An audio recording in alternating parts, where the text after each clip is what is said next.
I don't even know what screen. Jimmy is actually driving the bus. This is the first time he's driven the bus in a while.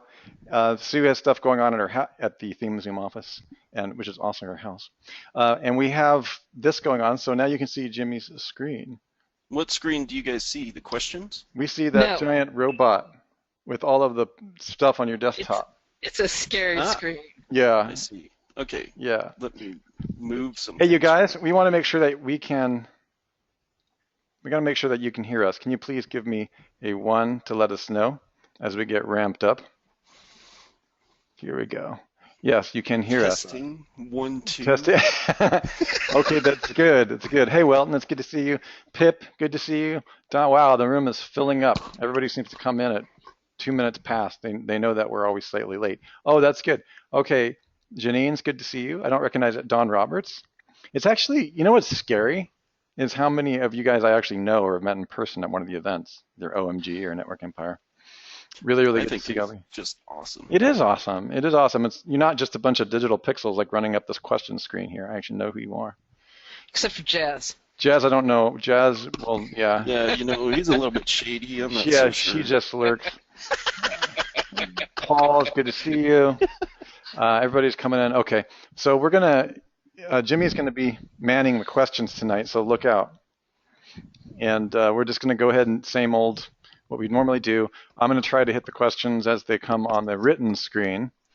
And we're going to try to focus on the questions that are on the spreadsheet because those were from folks who actually submitted through the proper channels. But don't hesitate to ask questions here, and I'll grab them as they go by. Remember, no question is too dangerous or too small or too big. We can answer things about SEO style architecture. We can answer things about persuasion architecture. And again, we'll be expressing the Network Empire opinion about a lot of these things. Also, anything about business architecture is fine as well. In other words, Shark Tank kind of stuff. We actually have quite a bit of experience in successful products versus failed products, which is a little bit different than normally what we cover, but just want to let you know that we are available for that. We have students and clients who've actually been on Shark Tank and done interesting things. So any question you guys want, it doesn't have to be limited to Director's Cut. If we deem that it can fit in somewhere, we'll definitely answer it for you. Okay, go ahead. Let's rock and roll. All right, thanks, Russ. So this first one is, what is your name? My name is Jimmy Kelley. Just kidding. I just want to see how people are doing today. All right, so the first one from Octavio. Hey there, guys. I'm having problems creating RSS feeds for some of my Web 2.0s. I'm using the RSS feed generator that Jimmy showed. One of my Web 2.0s has 3 pages, and for 2 of them I created an RSS feed just fine, but for some reason one of the pages won't work. It shows a blank result. Please help. So, that's a hard one to answer. I mean, sometimes with these third-party platforms, you're going to submit stuff and their server might not take it. It also might be because you might go look at the templates of each page that you have, because some of them it'll take and others won't. Like, for instance, you pick pages or posts, and then there's different types, different page templates for each. So I would just go in and check to see if all 3 of them are like that. But that's kind of a hit or miss for third-party platforms. It is, and again, Octavio, if you want to give us, it's better to give us the exact URL. I know you're probably protecting your niche or something, but on our help desk or something like that, if we can, we'll at least look at it to make sure that it's broken. Okay, you can address that to one of us, generally speaking. But yeah, I mean, the third-party apps for RSS are not always stable. All right. And then another one from Octavio. How many times will my Web 2.0 pages be published on one feed supercharger? Once I select my frequency/duration, I don't add content to my Web 2.0, so will they be published just once? Sue, do you want to answer this one? So I think Go, Sue. he actually means social explosion. So I'm hoping that what he's saying is that he's put his Web 2.0s through one feed supercharger and into social explosion and selected a frequency and duration. So obviously for that particular frequency and duration, it's going to be whatever it is that you select. And then those Web 2.0s will only be published once. So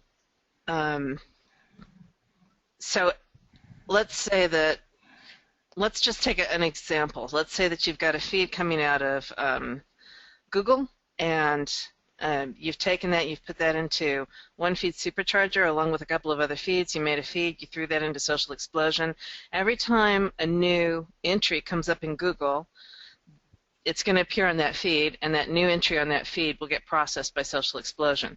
So each item on each one of those feeds is going to get processed only once, but your feeds continue to get read so long as you've got that an active feed inside a Social Explosion. Thank you for that, Sue. My pleasure, Jimmy. All right, so let's see what this next one's from. I don't know how else to like energize answering questions, so. Well, it's helpful if you take your clothes off and run all around the room. Should I turn my camera and do that? No. Octavia's like, yes. I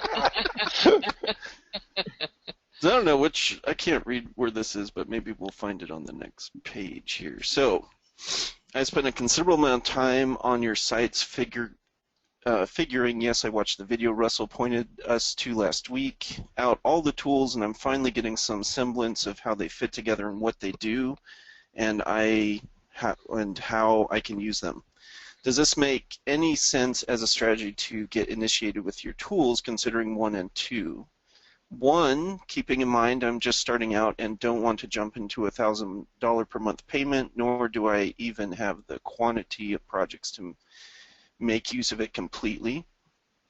I've bought into the concept of having a site designed and built properly makes ranking a ton easier. So instead of pushing a rope getting an existing site ranked in its current state, it makes sense to put every new project in Kraken to determine optimal site structure, new site from scratch, or even a new client's existing site.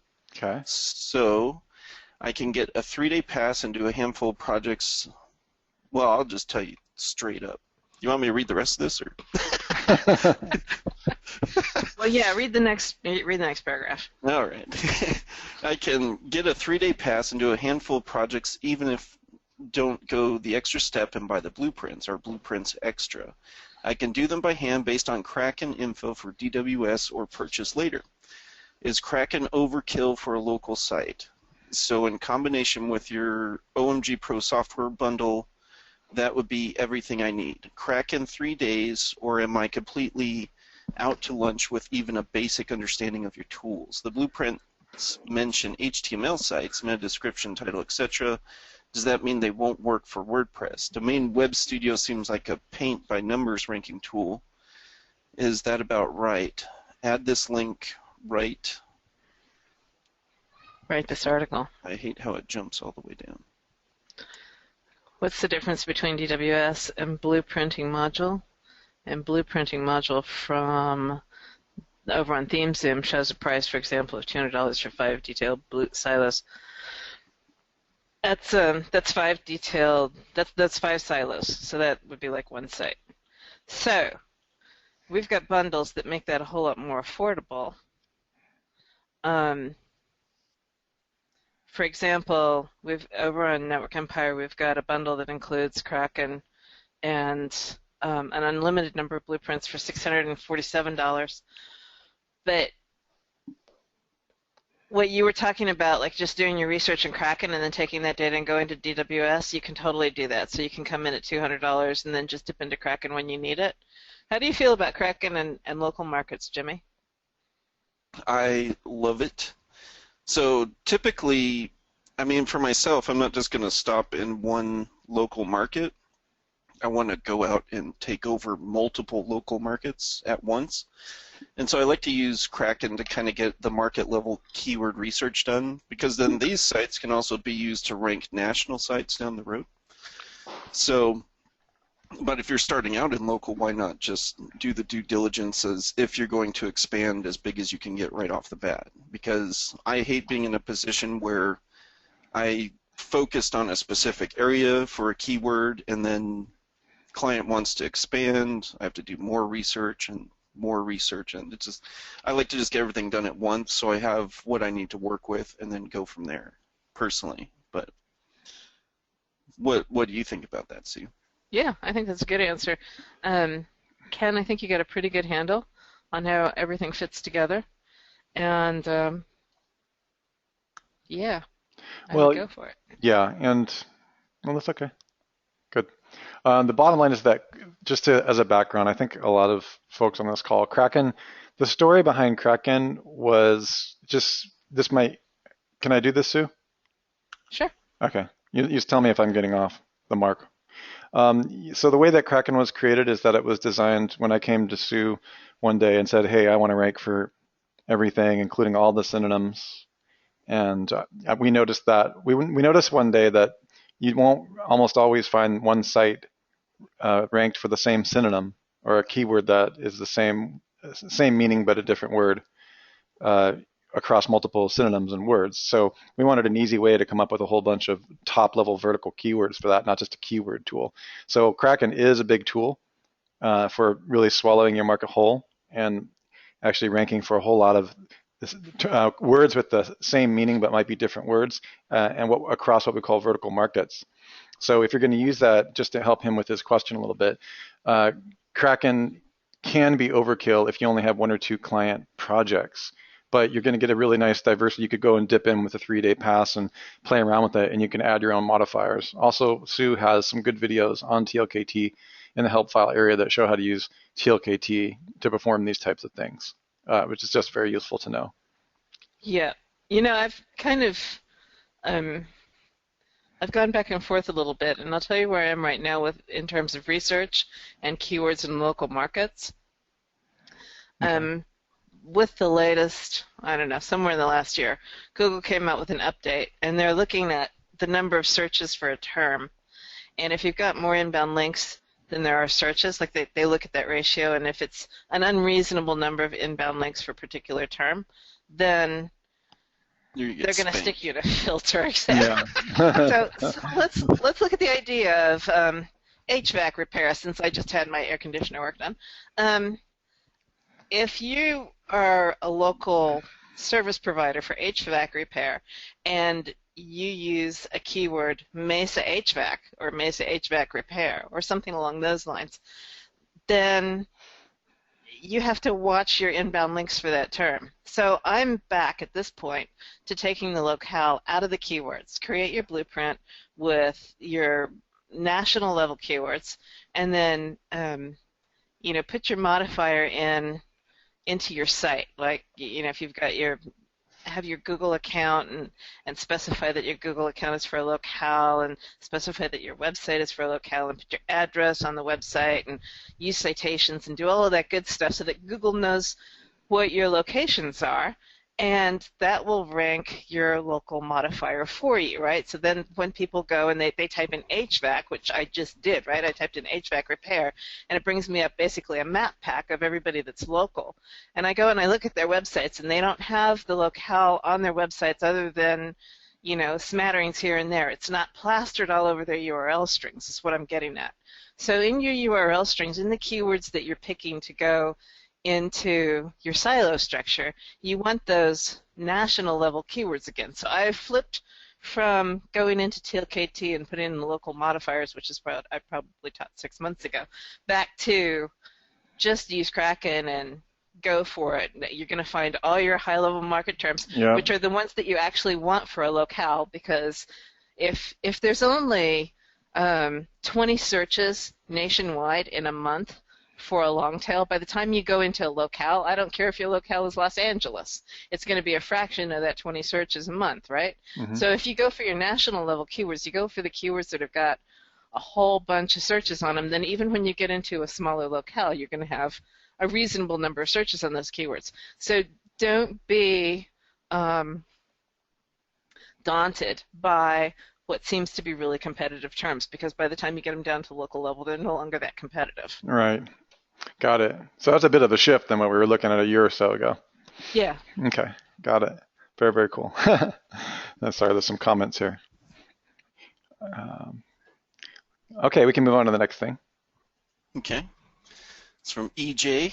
What is the difference between Magic Submitter, Social Explosion, and GSA Search Engine Ranker? Well, I would say with Magic Submitter and GSA, they have the footprints and then go out and create the platforms on and everything. You could certainly go out and create and get some of those social accounts and things, but Social Explosion is just, it's a network comprised of thousands and thousands of accounts that basically will leave no footprint. You're not concerned with IP nonsense. It's just a lot safer way to go unless you're going to pay for a lot of extras tacked on to your GSA. So, certainly we don't have all the platforms that some of those other ones can offer, but, it makes a big difference. If I'm doing social, I'm usually doing it through Social Explosion. The other stuff, GSA, Magic Submitter, things like that, unless you have a quality list, you need to be putting that out on tier 4 and 5, period. Because I've just seen too many people just kill their trust when they start getting closer in if their list of sites that they have just sucks. So yeah, that's all there is on that. Okay, very, very cool. So let's see, this from Chris. My client site is very over-optimized for on-page keywords, facelift, like 10 times, etc. for the terms on every page, but not with filled with anchor text. Not quite sure I follow that. It is too late to change this or just leave it. Should I use PBNs or should I use DAS to help the site rank? His site is hanging out around page 6 for some terms. So basically with anything you're trying to optimize for, you really want to get your density down to, you have to get it to like 1%. And that's like actual 1% density on page to make it rank. You can go a little bit higher than that, but that's like the golden number that I like to stick to. Beyond that, I like to put in pure diverse, or what you might think of other highly relevant LSI type terms. And I'm assuming everybody knows what I'm saying. Feel free to put it into the question box if you need some clarification on some of the verbiage I'm using. But that's what I like to do. Take that piece of content, and I want to try and rank that content for as many diverse keywords as possible that's all related to the same thing, basically. So if it's in there 10 times, go find other words that mean the same but does not say facelift. Like you might use like facial, or I don't know what else off the top of my head, but something like that. Now, should you use PBNs or DAS? Well, that depends on. If you have PBNs, you really need to be looking and seeing how much trust you have coming through the PBNs. When I think of a PBN, I'm thinking of power. I'm not thinking of trust. Now, there's sometimes you can get some really high-quality PBNs where both of those mesh, but those are usually pretty expensive. On the flip side, you have DAS. So generally, when you're looking in the search engine right now, all the things are pointing to authority sites linking to your site. Well, one of the best ways we have to measure this with is the Moz's tool that does DA. And so there's a big correlation that's been done in a study that the more of these high DA properties you have linked to your site, the better off in the SERPs and in your local results you'll be. So you really need to kind of see, if you're targeting a brand new site for your client site or a site you're trying to rank, look at your DA. Is it low? If it's low, do your PBNs have enough trust flow to push that thing up to number 1? If it does not, I like to start with DAS. I usually go with DAS first because I need to build the trust, and then I'll go with PBNs last because that way I need fewer of them, and that'll just give it a little bit of power at the end. So you can use that combination of things, and that'll help it rank. But just think, if you're trying to rank an Amazon page or something, you don't need DAS. DAS is to push trust. It obviously helps push power as well, depending on how you beef those up. But primarily DAS is used to power trust. PBNs are used to punch power. So when you're dealing with something that already has high trust, you're looking for a power move. So hopefully that makes sense. Mm-hmm. So now, this one is from Ken Mitchell. During the April 28th office hours webinar, Jimmy stated that he typically ranks anything local in 3 weeks. Is that using tools and techniques we've already been taught? Can Jimmy outline his protocol and, if required, fill in the gaps? That is DAS. Obviously, the DAS that you guys know, like I tweak and modify mine over time, and it also depends on the properties you use. So as you go through and you learn these methods, like we gave you some platforms in the little mind map that we gave you. What do we call them, Russ? A diagram? Concept yeah, map. For the concept map. So you have the concepts and you have how everything needs to fit, but really you should be going out and finding properties that still fit within what you need, but make them highly unique. And you're going to find some great ones out there that really push sites and that other people are not using. Yeah, it's a key point to add, as I watched Jimmy talk about this in a few different kinds of events, is the distinction between a concept map and a process map. And that distinction is important, especially now that there's about 350 different kinds of domain authority stacking concepts out there that we had nothing to do with. And I'm not saying that to be mean or anything, and I'm not trying to shoot down anybody else's business.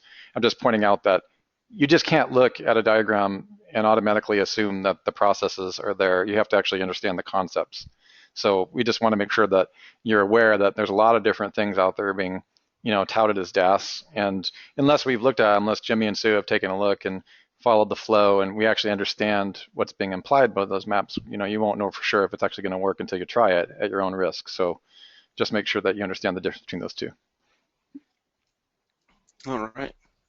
Yeah, I think that's what we try to teach the network empires specifically, and I know I do this with anything that I try to do, is we really want you to actually think. We want you to think for yourselves and be able to take the concepts and be able to grow and expand with it, because anything long-term SEO, if you just do things step by step, it's not going to take you very far. At some point you'll hit a wall. Right. Unless you understand those concepts and can start thinking outside that box, you're going to hit a wall at some point. So it's really important to get the core concepts of what you need down to rank and take them and come up with your own concept maps and really put them to use. And you'll find some things out there that just really rank really quickly. I know on the last call we had somebody say they ranked one of their keywords in a week using DAS, and so that's fantastic. I've heard other people that it takes them 2 months. So it really just kind of depends on what properties you're picking and how you roll that out. So, but we definitely gave you the core concepts of what you need to be able to implement it. Let's see.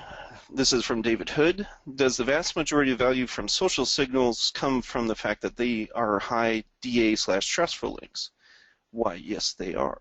So remember, as you're applying other social signals, this is why we say, yeah, go put social explosion on your money site, go put it on other backlinks that you have, PBNs.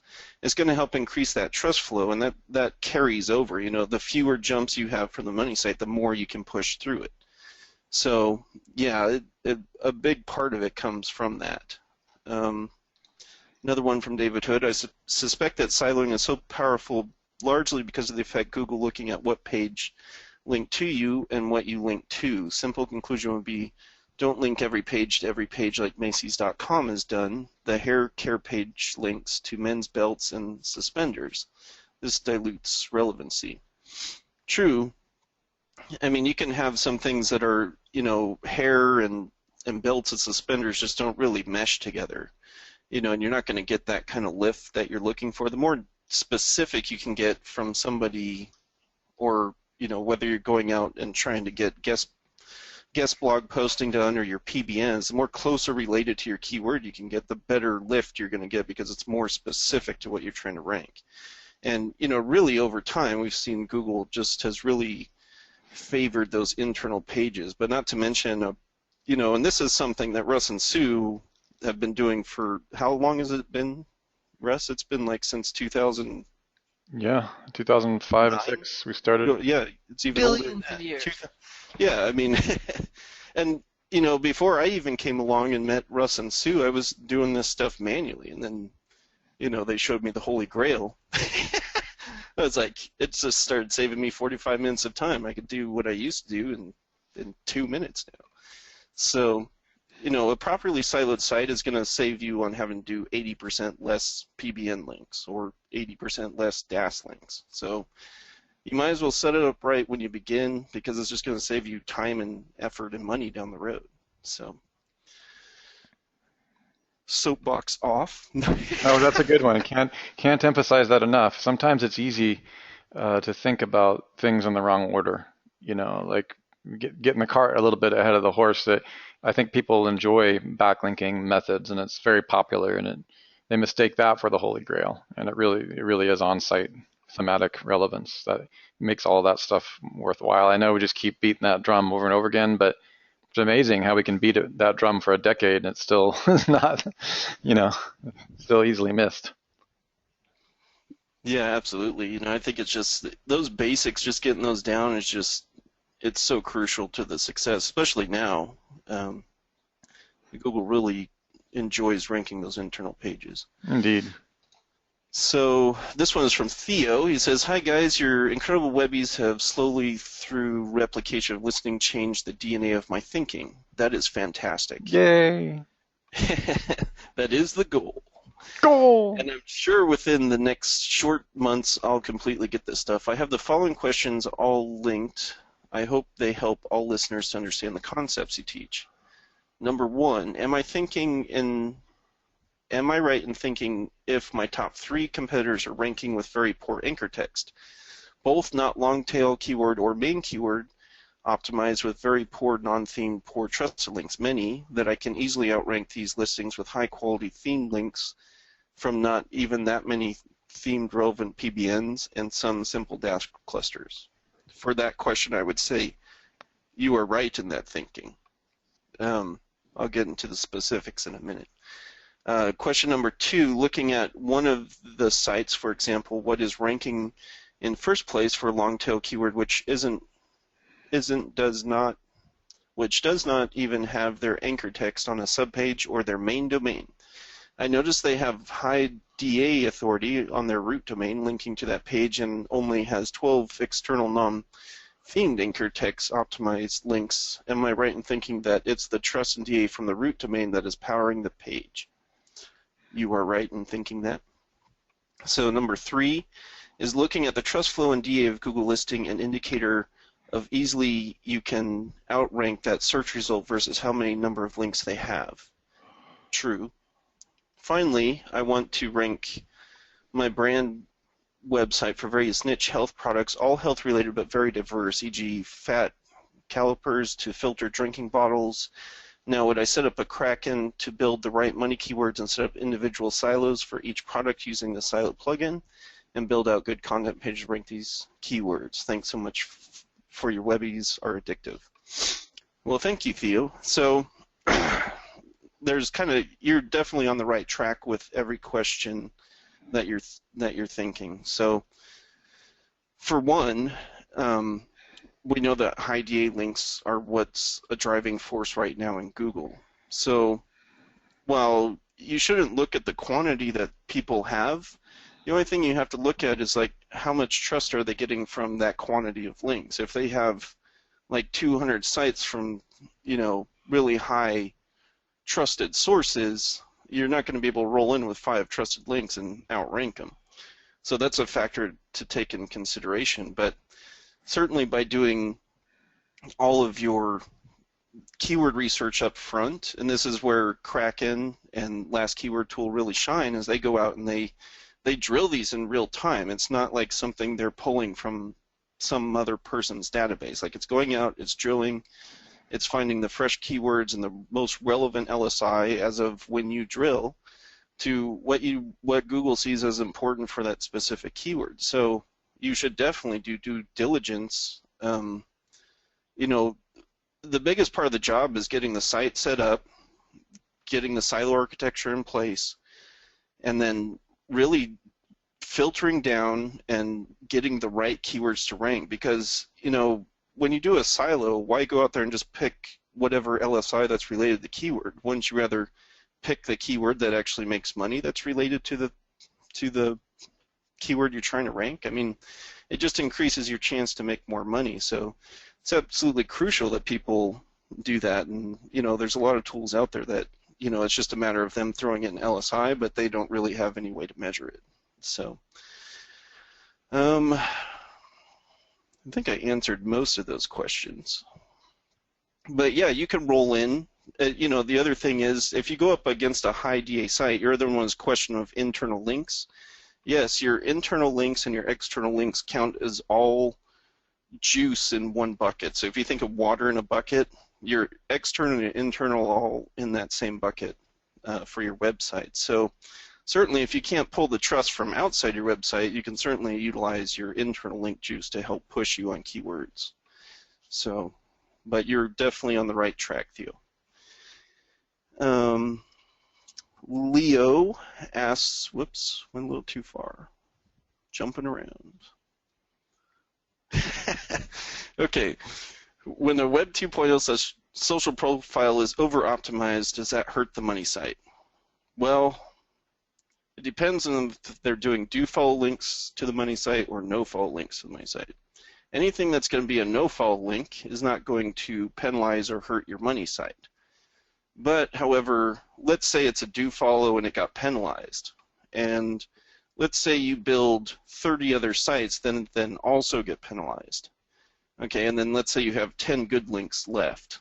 If you have the majority of your links, i.e. 30% or under of penalized sites linking your domain, you're going to run into some hot water with Google. They're going to automatically throw that money site into a filter because it shows that you're getting linked to from too many other domains that have been hit with a penalty. So obviously if that many bad domains are linking to you, then you also must be not in good standing, if that makes sense. So I don't worry about it too much. You just want to make sure that it's not going crazy with it. Don't have more than 30% of your links doing that. So number 14, does adding Facebook, Twitter, Pinterest followers add trust or PA to the fan page / Twitter account? Well, yeah. Well, not in the way they think about it, but yes. Yeah, I mean, it certainly can. Totally.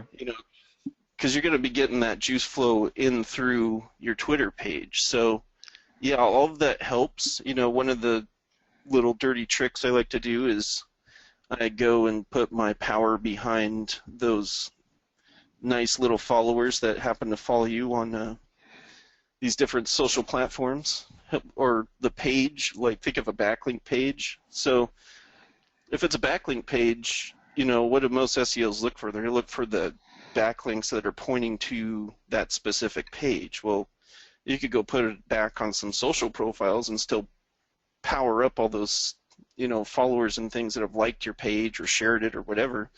That's going to help boost the rankings of that. And plus, most SEOs aren't going to look that far back. Most that I find are lazy. They don't want to see where the power is being hidden. So, right.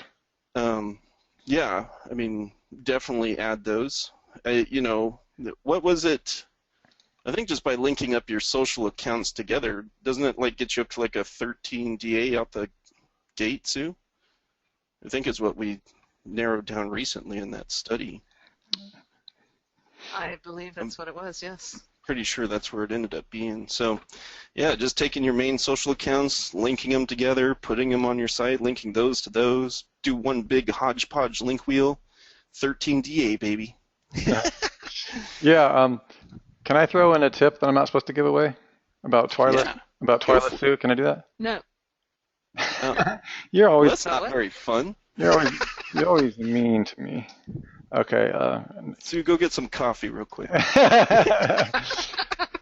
I'm going to go ahead and give away a tip that, I mean, it's not the end of the world. Does everybody know about Twyla? Did we give that away on any place? Anybody? No, we have not. Yeah, I'm going to go ahead and do it. It's okay. No, it's Twyla. Twyla is a company started by a husband and wife team, that both of them developers. They've been around for a while, and there's some things about it, but it's just kind of related to what Jimmy was saying. I just like to throw away some cool things in there. Give you an example. What it does is it just turns you do have to have, here's the thing, you do have to have 40 tweets or greater before you utilize the service. You'll find a lot of services that look for high quality or interact with high quality Twitter require that you have some tweets. So the service is called twilight.com. I'm going to go ahead and drop a link into the member base here. I'd appreciate it if you guys would just keep it in our community. As we move forward, we'll be, dropping a few tips like this here and there. So I'm going to give you an example of, where's the chat? Give you an example of one of them for one of our accounts. And just as exactly what Jimmy was talking about, I'm going to go ahead and chat to the entire audience. Okay, that's one of the Twilight accounts. Now all you have to do is tie that to your Twitter account, and every time you publish a tweet, it turns it into a website. So you can see that over the course of about a year, this Twilight account is simply made up of the tweets that we have posted through one of our Twitter accounts for the last year or so. Does that make sense? But just do please notice that I've never touched this since the moment that we turned it on, and you can see that the domain authority is 62. Okay, and that's the site, that's the Twilight account. Okay, and there was a point in time where the page authority on this was much higher than it is, but that's pretty easy, to be able to do, and it powers up the tweets. I do have a page authority of 27 on one of the accounts. One of the pages here, which I'll just drop in there. So it's a 2760, and all of that was 100% automated. Does that help you guys out a little bit? Okay, good. No, you're not seeing Twyla because Jimmy has the screen, so I just dropped it in the chat room, you guys. So I'll put it up real quick so we can. Yeah, that's again, folks, I would appreciate, I've talked to the owner of this for a while, and they're running a pretty good quality business, so they really do want high quality Twitter accounts. But if you've got an account in there, it's got 60 tweets, you do have to go through a process of filling out a form now and this and that. But once you're up, you've got a 62 domain authority. Again, the page authority thread that I just sent you right there, 27 PA. That is 100% automated. I haven't touched it in a year. Okay? You guys just keep that to yourself. We were feeling generous today. I don't know if they're interested in automation, Russ. No, automation. Nobody wants automation anymore. Is anybody interested in automation? Okay. You know what? Sue and I used to joke around. We've been using it for a year. That it's like turning Twitter upside down. Twitter is like the lowest common denominator of the web, and we're like, no, it isn't. You can turn Twitter into a website as well. So there you go. Hey, Jimmy, people are hollering for your red arrow. Jazz was actually complaining that I am getting that out as we speak because I was like, yeah, it's hard to because you can't zoom in on that top bar. So here's his. Oh, there it is. The 27 PA that he was talking about just now. Yeah. So that's pretty cool for just setting it up and forgetting about it. Yeah, I forgot about it until just now, actually. Okay, cool.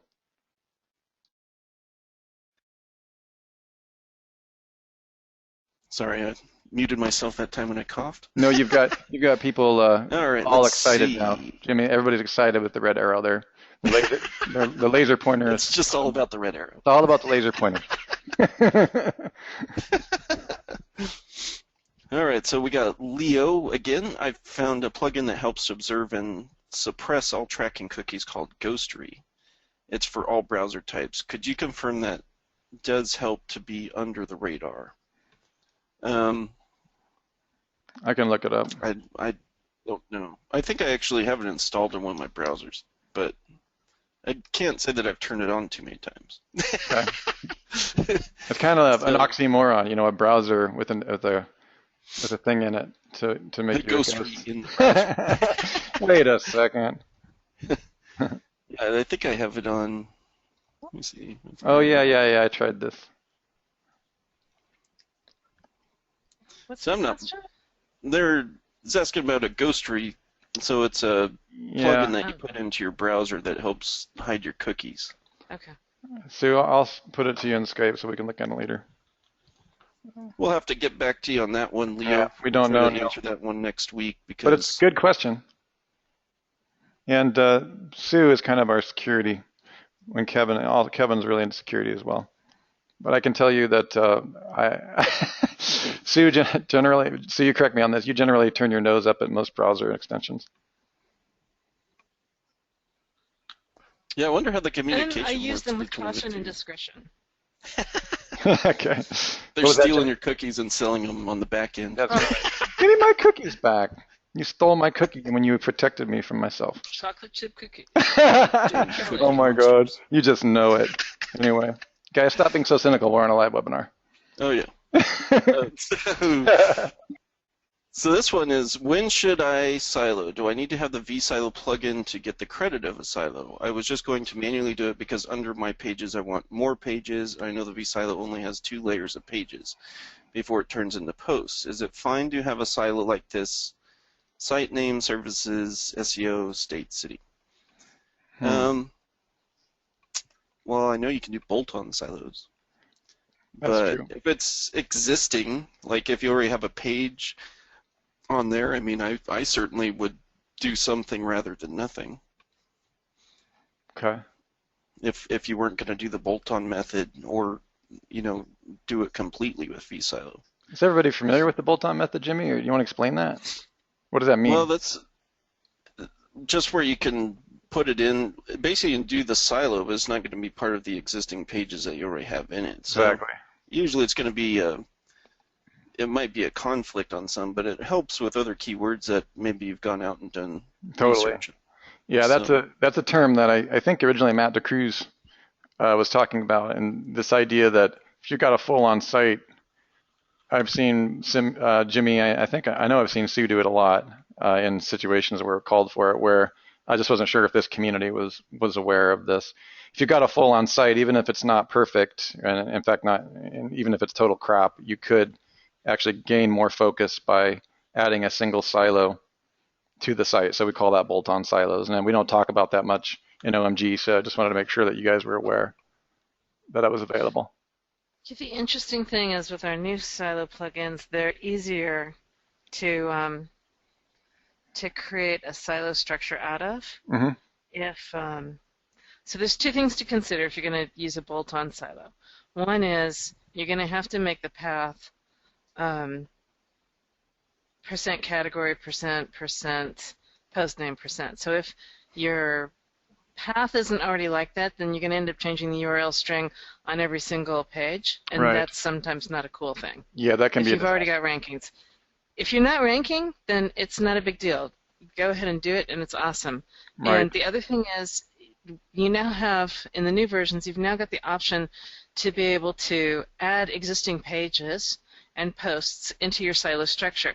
So you can actually take your unsiloed site and pull those pages together into a silo. So what I oftentimes do is I've got the page in the silo plugin that shows you what your silo structure looks like, and then over in the other one I'm editing the pages, and I'm in the upper right-hand corner, I'm actually adding it to the silo.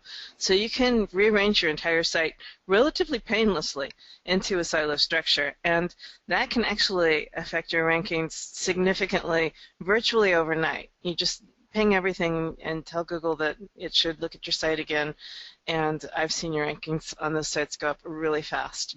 So, very cool. Yeah, and then if you don't want to go ahead. I will say there is a slight drop when you initially change the pages, but just nobody freak out. It's going to come back stronger than ever. Ah, yes. But it takes, it takes a few days for it to kick. But I know some people like to hound their every day checking those rankings. So. That's true. They're like, oh my God! At 2 p.m. my site dropped to number whatever. and then they're on their site removing and adding plugins and doing kinds of things, and by the time they're done, it's just a tangled mess, and nobody knows what happened. So don't do that. Just stop it, Bob Newhart. Stop it. Another thing, Sue. Just be,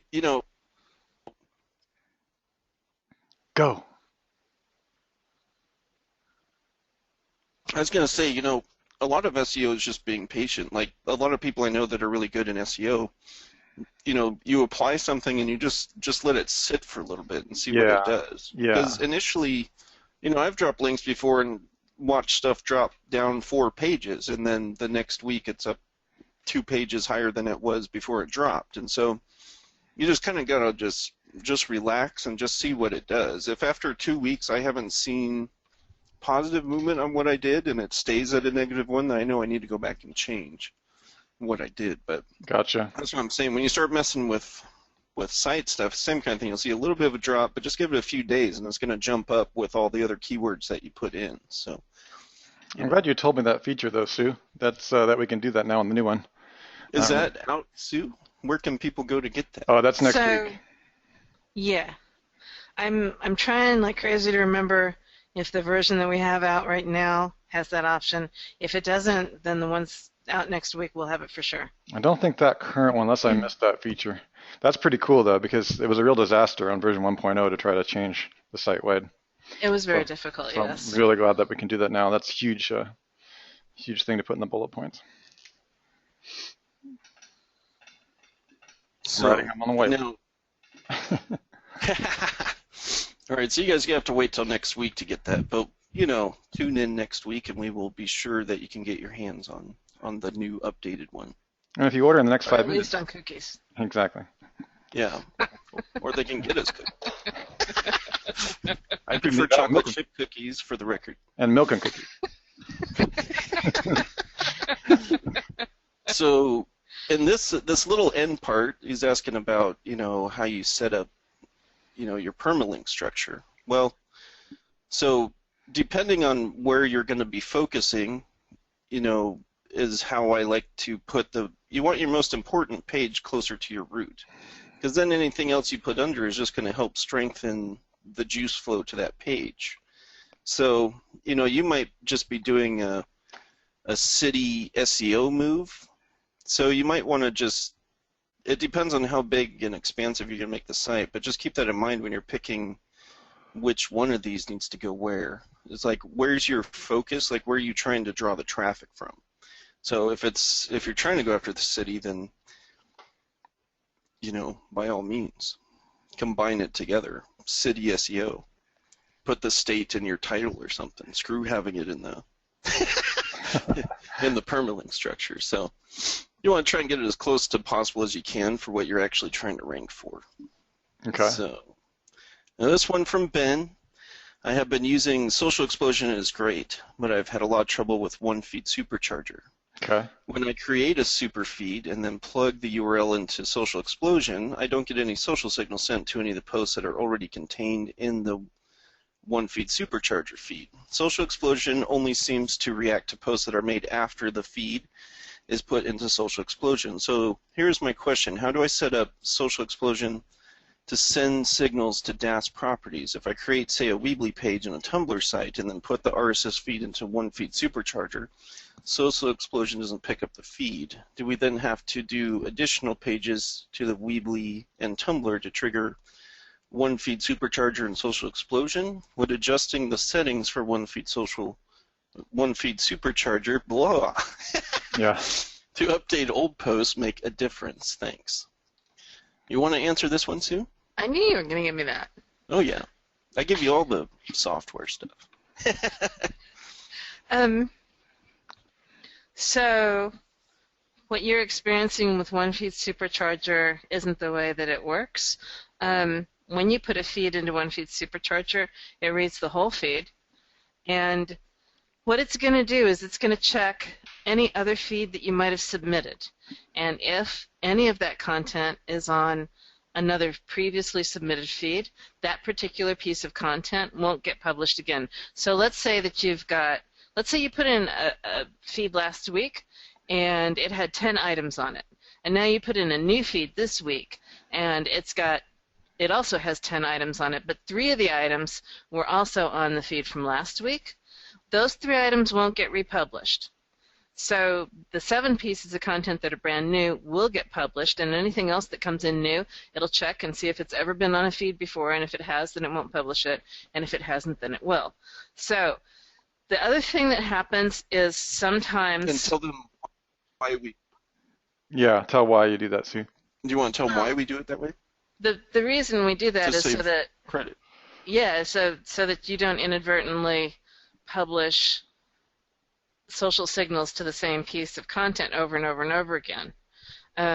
The only way that Social Explosion knows what it is, because stuff falls off of a feed. Usually a feed has 10 items on it. So Social Explosion archives everything that it receives from you from a feed so that it knows what you've published and what you haven't. So I'm talking to the programmers right now about coming up with a new interface for the plugin so that if something happened and Social Explosion read your content and for some reason decided not to publish it, like maybe you're out of credits or something, then you'll be able to go back in and reschedule that post. Right at the moment you can't do that, but that's a feature. It will come. We've had a lot of requests for it. Give us a minute. It's not a simple change, but we will do it. So the only thing, there's one other thing that I can say that might be going on sometimes, and this is also why we need to update the plugin. Sometimes when you put in a feed and you hit the submit button and the plugin tries to talk to the SAS, but the SAS doesn't acknowledge the plugin, and so the feed doesn't save. And so then it looks like your feed's not publishing, but what happens is Social Explosion doesn't really know about your feed. So if you're having problems and it doesn't seem like your feed is publishing, stick in a help desk ticket. It's really easy for us to log in and check. And when we recreate the new plugin interface, you'll be able to make sure that the feed is actually taken properly. And it'll be flawless, too, at that point. There won't be any questions. But you'll be able to see, you'll get a warm fuzzy back that, oh, yeah, this is up and running. And then a few minutes later, it'll say, yeah, the feed got completely parsed. And you'll be able to see what got published. So all that's coming. And since you all know what SaaS means, I'll repeat it here, software as a service. The second definition is to be snippy or sassy. I'm not sure. That's not how I was intending. Oh. I wasn't really sure which version of that. We're very technical here. Yeah, honest. Extremely. It's technical. So what Jimmy's really saying is that he hands me all the sassy questions. I get it now. So this is from David. Hi, first of all, thank you and you and your team for everything you do. Ever since I started learning from your team, I realized I really only know so little. Question, I want to create a couple silo sites, one for lead gen and other for affiliate income purposes. The affiliate website, I was planning on including a banner on each page with an affiliate link. I do not have TLKT, but will be building these out manually. I do have 3 of your other products, vCrack and vSilo Social. I watched your training here and the corresponding specific training on your plugins, but recently I just found out about SERPshaker from the Carrie Duke training in website structure section at OMG, but I like vSilo because you get unique YouTube video, content, and comments, and I believe your plugin silo structure is better. But I also like SERPshaker because it can spin content and grab keyword lists with shortcodes. I think this might have a better conversion rate, and now I want to find a way to use vSilo more creatively to get more unique relevant content in addition to the YouTube content. I realize you have advanced training on vSilo, but unfortunately I cannot afford it at the moment. Could you provide one more video for OMG on how to take vSilo to the next step? Or at least tell us here on the webinar which plugins we can use to team up with vSilo to create more unique relevant content. Okay. Once again, I appreciate everything you teach here. Answer is no. Next question. I would say, you know, everything that you're looking for, David, is really in Tech Foundation 3. Yeah. Like what you're asking is there. The tricky part here is that the Carrie Duke training is a little bit different, and we're actually not. I haven't played around with the software, and so I don't really know where you're coming from. If you're asking, like right now, there's about 5 questions I've parsed out of this one question, and when I reduce it to the bottom line is how can I make more money with instant plugins on my blog? That's what I hear you saying. And that's not a question that I'm really going to answer. The way that you make money is to get #1 rankings, but also convert a painkiller, a painkiller product, or get an opt-in and sell the leads. So I see that you're asking several questions here, and to address each and every one would be a challenge. So I would like to pick one here and maybe go with that. Let me see. If you create a PBN post that links to your money site, how many times do you link from that post to your money site? Do you want to answer something like that, Jimmy? Oh, that's the wrong one. I'm sorry, I was in the wrong. You're moving around. Okay. See, okay. Are we on question 18? Which one were we looking at? Jimmy.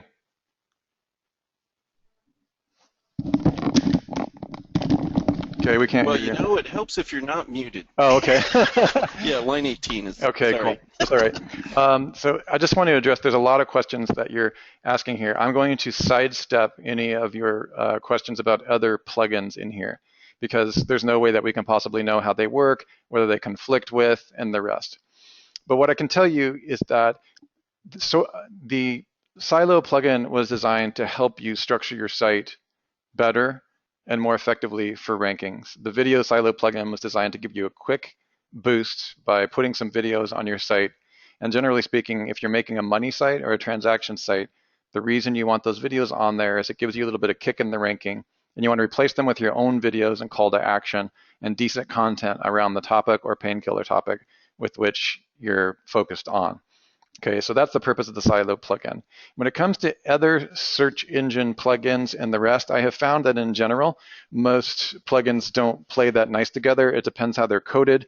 Don't get me started on the WordPress environment and how that works. Okay, the bottom line here is that you're asking essentially how can you, what can you use together? The bottom line is that you're going to need to either be converting leads or converting sales off of your money site. And if you're using our video Silo plugin, you want to get your own content in there. And it's designed to help you get structured properly with the highest money keywords. And what we find is that people are really, for the most part, looking for a quick fix. They just want one plugin to do it all. Like install this plugin and start shooting money out of your computer, out of the little, hole in your computer. That's not how it works, obviously. You've got to figure out what it is. There's no plugin out there that is going to magically toss converting content into your blog, stick up a buy button, connect a merchant account, select the product that sells, put an opt-in form. And by the way, there are technologies that exist like this, and we deal with technology like that, but when this stuff happens, that's worth millions of dollars, okay? So you're not going to buy one and a nice little sweet little plugin that you plug in. That's I'm trying to read between the lines of your question here. So what you got to do is you got to have a strategy that you put together, the best of the best. And that business architecture, that business strategy is going to be specific to what it is that you're doing, okay? Now, that being said, you need to know what it is that you're selling. You have to have something. There has to be a transaction.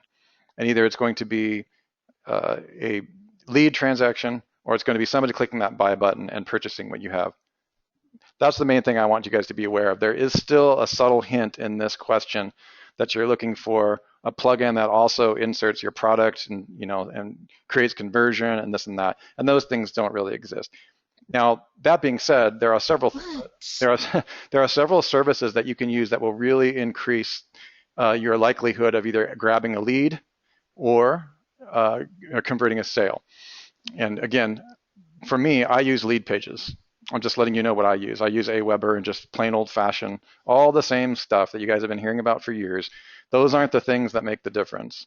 The exception might be whether you have a Facebook opt-in where they snatch the email right off of the Facebook OAuth or these types of things. As you get better, you can use those types of things.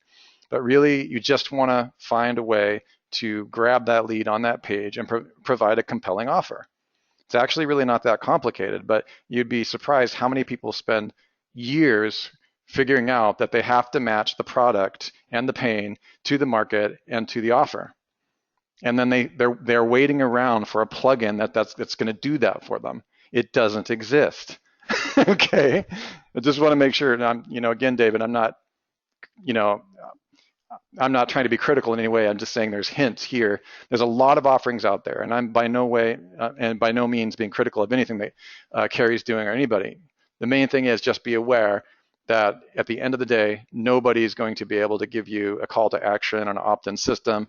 And if they do put that all together into one thing, it's going to be a lot of money, and it's not going to be in the form of a plugin. Does that make sense? Give me a 1 if you guys understand what I'm really trying to say there. Okay. Now, hey, that being said, push button millions, the closest thing we have to push button millions, you guys, in Network Empire, still require that you have a WR1 or a money site, right? This call to action. Our certification level teaches you how to make sure that you have the ultimate money site with the ultimate offering. And of course, at that point, then you can move out to the other layers that Sue ended up calling WR2, and you can make automatic video traffic. We get a ton of traffic automatically every day from now what's becoming dozens of servers that just serve videos. We were joking around in the automatic video traffic site the other day. Sue sent me a video, and we serve out something like 17 million videos per day on one of the plugin things. So we're pushing the forefront of the API so that we know that YouTube is one of the best ways to get video traffic, to get traffic to a site, okay? So we use video. We choose that method because it seems to be the most powerful method in the new engagement web to drive entertained visitors to offers and or bounce them, to your money sites. It's just one of the many, many methods to do that. So if you are looking for push button millions, the way that, first of all, it doesn't exist. You still have to have a high technical level of skill, or at least you have to be willing to learn a little bit. But once you get it, think about that. I mean, Sue and Jimmy and I are sitting here right now, and literally during the course of this webinar, thousands of videos have been published and are bouncing traffic to our buy buttons, right? And I can tell each and every one of you, has the skill to learn what we know on that front. It's going to take a little extra time. But how awesome is it to be able to know that that's possible, to know that you can learn that, and instead of spending time chasing one instant push button millions plugin to the next. They don't exist. But if they did, they would be pushing. I don't do push button millions very often, but when I do, it's video cracking. So that's the one. That's one of the things that I want you guys to know. All right, is that it's not. There's not going to be magic where you turn on this thing and then all of a sudden you're raking in the cash. That's called business brokering. Buy a McDonald's if you want to do that, or a Starbucks, and even then it's getting a little tight right now, okay? But if you want to learn automation, spend a little bit of time looking at the core things. And once you have those things down, once your brain is reformatted and you realize that you've taken away all the crap that doesn't matter, which by the way is 98% of the stuff that you'll ever learn, and reduce it to that 3%, okay? That 3% of actions, the buy button, the automation, the siloing, the content, the compelling offer, the painful product, the pain-solving product. Once you have all those together, and get rid of everything that doesn't matter, and you connect it to your bank account, something's going to shift, and you're going to wonder where all the money was in the dry years. I learned that from Sue personally. She watched me in the first couple years here working. She rolled her eyes at me every single day for 2 years, okay? Because it was always the next thing, right? And she's a developer, so she just knows what's going on. So I've been through it, and now I watch millions of dollars get earned. So I want you guys to know that this 100,000-foot view from where we're coming from is we're not just tossing this out there and saying, hey, you can't do it. We're saying that, if I'm able to do it, if I'm able to learn this stuff, then you guys can too. So I'm getting down off my soapbox. Hang on. I'll try not to fall. Okay.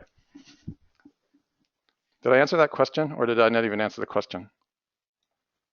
I think you answered that question. Okay. Another thing, one of the phrases that Russell has coined has been engagement rank, and I know it's something that we've been incorporating more into the DAS latest types of updates that we've been doing, and totally, how important that is. I mean, think of, people like to watch who just think about your backlinks and things for a minute. Speak for yourself, Jimmy.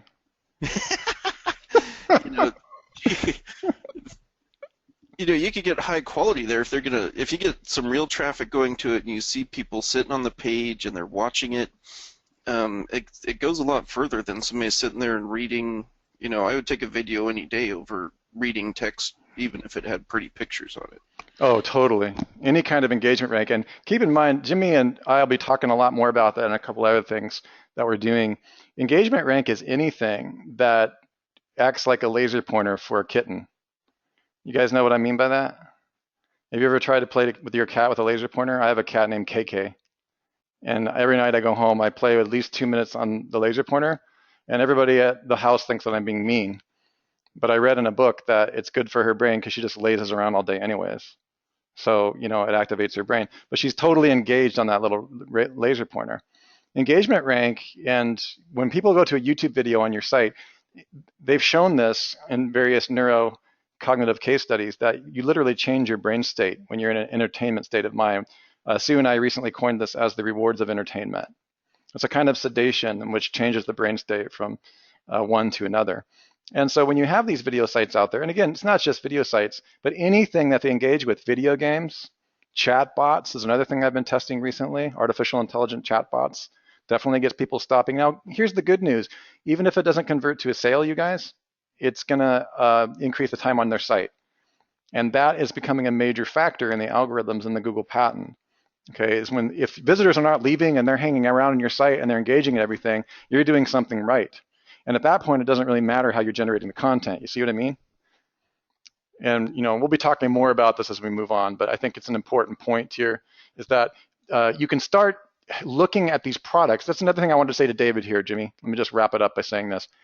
David, start taking a look at all of your products, whether it be SERP Shaker or any other toys that, we all test a lot of products, including me. What does it have to do with the human side and the ranking side? Does it integrate engagement rank, and does it incorporate all the technical structure that we talked about?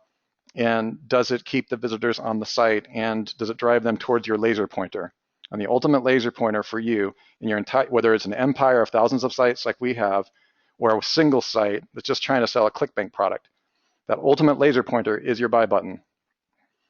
And if you can't get them there, and you haven't cleared a path to get them there, and it's not obvious and it's not clear, then you won't make any money online. But as soon as you figure out that path on a small scale, what's really, really cool is it's the same path on a very, very large scale. That's an excellent explanation. Sweet. All right, so on the next question, we have one from Noah. Number 1, what effects does the title attribute have of a link? Most SEOs seem to ignore it. How do you use it? You guys make me copy and paste stuff into the browser? I mean, come on. No. At least hyperlink it. I was Sue, actually. She knew you'd be on today. Wait.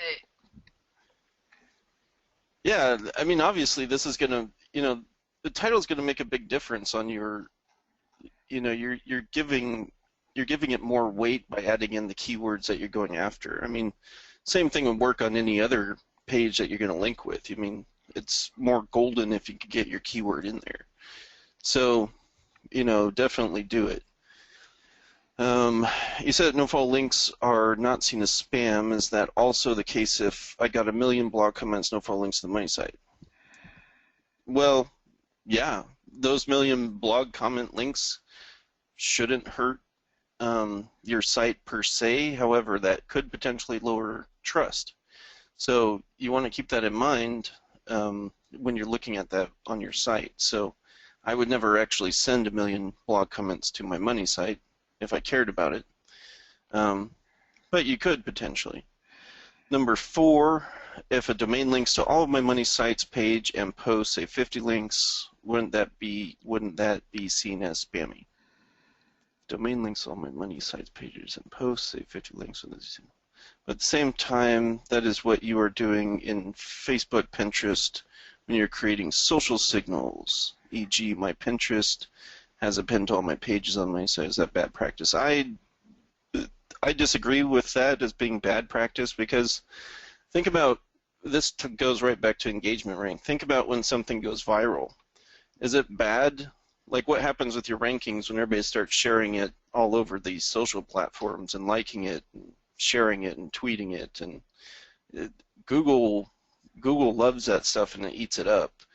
And you can get away with a lot more spammier link tactics when you combine the two.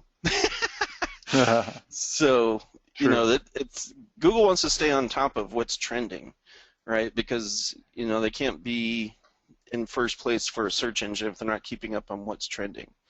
So, you know, like take Penguin, for instance, like that didn't exist for a long time, but the SEO community went crazy with it. Right. When you first typed in Penguin, you couldn't find anything about SEO related. You might see that post down on like page 2 or 3, but over time you type in Penguin now and like the instant search will pop up things like Penguin penalty or Google search algorithm Penguin, blah, blah, blah, you know. So social signals just, even though they're coming from the same site, it's the exception to the rule just because there's engagement type activity going on. Well, unless you're like really manipulating it, but there's usually going to be traffic combined with those social signals that you're getting.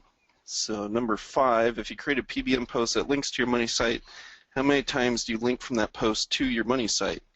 Some people say they should only do it once, while others say you can do 2 through 3 links to different pages on your money site from the same post. I've been mixing it up a bit with 1 link to my money site and 1 to my tier 1 social profile. What is your take on this? So, yeah, I mean, it's fine as long as you're linking to other URLs within your either your money site or other social profiles, you're going to be fine. You know, what I am cautious on, and this is just, you know, part of SEO, you always get those competitors who are going to go out there and report one of your backlinks.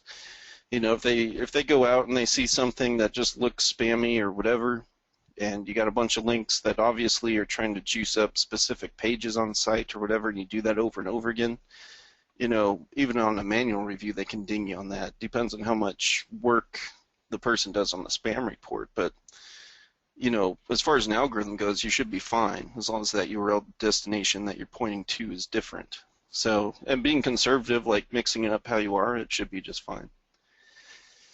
So, this is from Melanie Alexander. Hi guys, thanks for extending your office hours. Just a few questions. If you are using the manual silo builder, do you have to worry about manually interlinking the pages, or does the plugin take care of it? We have our own digital product. Can we have our video sales letter on every supporting page? If an affiliate is using a website to promote my product and over-optimizes on anchor text, does the vendor suffer any penalties, or does Google see that as an affiliate link and let it go? Well, that's just a handful. You want to answer the top portion of that, Sue? If she's still there. I'm not muted, am I? No, you're not. Unmute. No, you're not, but I am. You don't have to worry about manually interlinking the pages with our silo builder, with any of our silo plugins.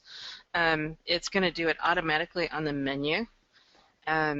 If there's one page in your silo that you in particularly want to juice up, that you want to rank more than the others, then I would put a couple of links to that. But typically, I just let it go the way it goes. You typically do that naturally anyway. Yeah. So. Okay. And I'd like to address the maybe with you. The VSL? Yeah. Sure. If you're talking about every supporting page under the video landing page, I would suggest, in my experience, I'd really like to get them some of that information on video website silo architecture. One of the things that I've experienced most successful is the silo landing pages having your sales videos if you're talking about your money site. It is really, really effective, you guys, to do, if you have your main VSL or your persuasion video sales letter, which is your big idea, that goes on your index page. If you don't have subsequent video sales letters that are small variations of that, dealing with the topic within your silos, that's the way that I like to do it when possible. For instance, an example of that would be if I have an index page for a video, like video silo plugin, I would want the big idea about silo architecture to be on the index page. If I've got some subset topics like how to use video silo plugin or a silo plugin with DWS or any silo builder software as a service, I would want a subset video, which is still a video sales letter, talking about that on the silo, on the other topic silo landing page. Does that make sense, Melanie? if you can do it. Now, I realize that creating VSLs are time consuming and expensive. They do take time. And so if you don't have that, it really depends on the situation you're in. You might want to consider your own video player, so that you're dealing with, it's nice to have a unique video that's thematically relevant to that if you're using YouTube or something else. All right, so there's different ways you can link back to the main site using the video persuasion. You can have a banner that links to the big idea. Okay, so there's a couple of different ways that you can do that, but just keep in mind that you want your visitor enhanced optimization, VEO, to be the core function, especially when you have a really compelling product or idea. Like, don't get lost in technical mumbo jumbo, and don't even, take what your SEO department says with a grain of salt. Make sure that you don't over optimize, and make sure that you don't totally blow yourself up in SEO. But when given a chance, make sure that it's really, really clear on the site landing page what the product's about, how it relates to the topic, and the SEO content that you have, and then make sure that the call to action and the video access to that video is really, really clear. My recommendation would be to create a unique video on that topic and explain how it relates to your big idea on your index page.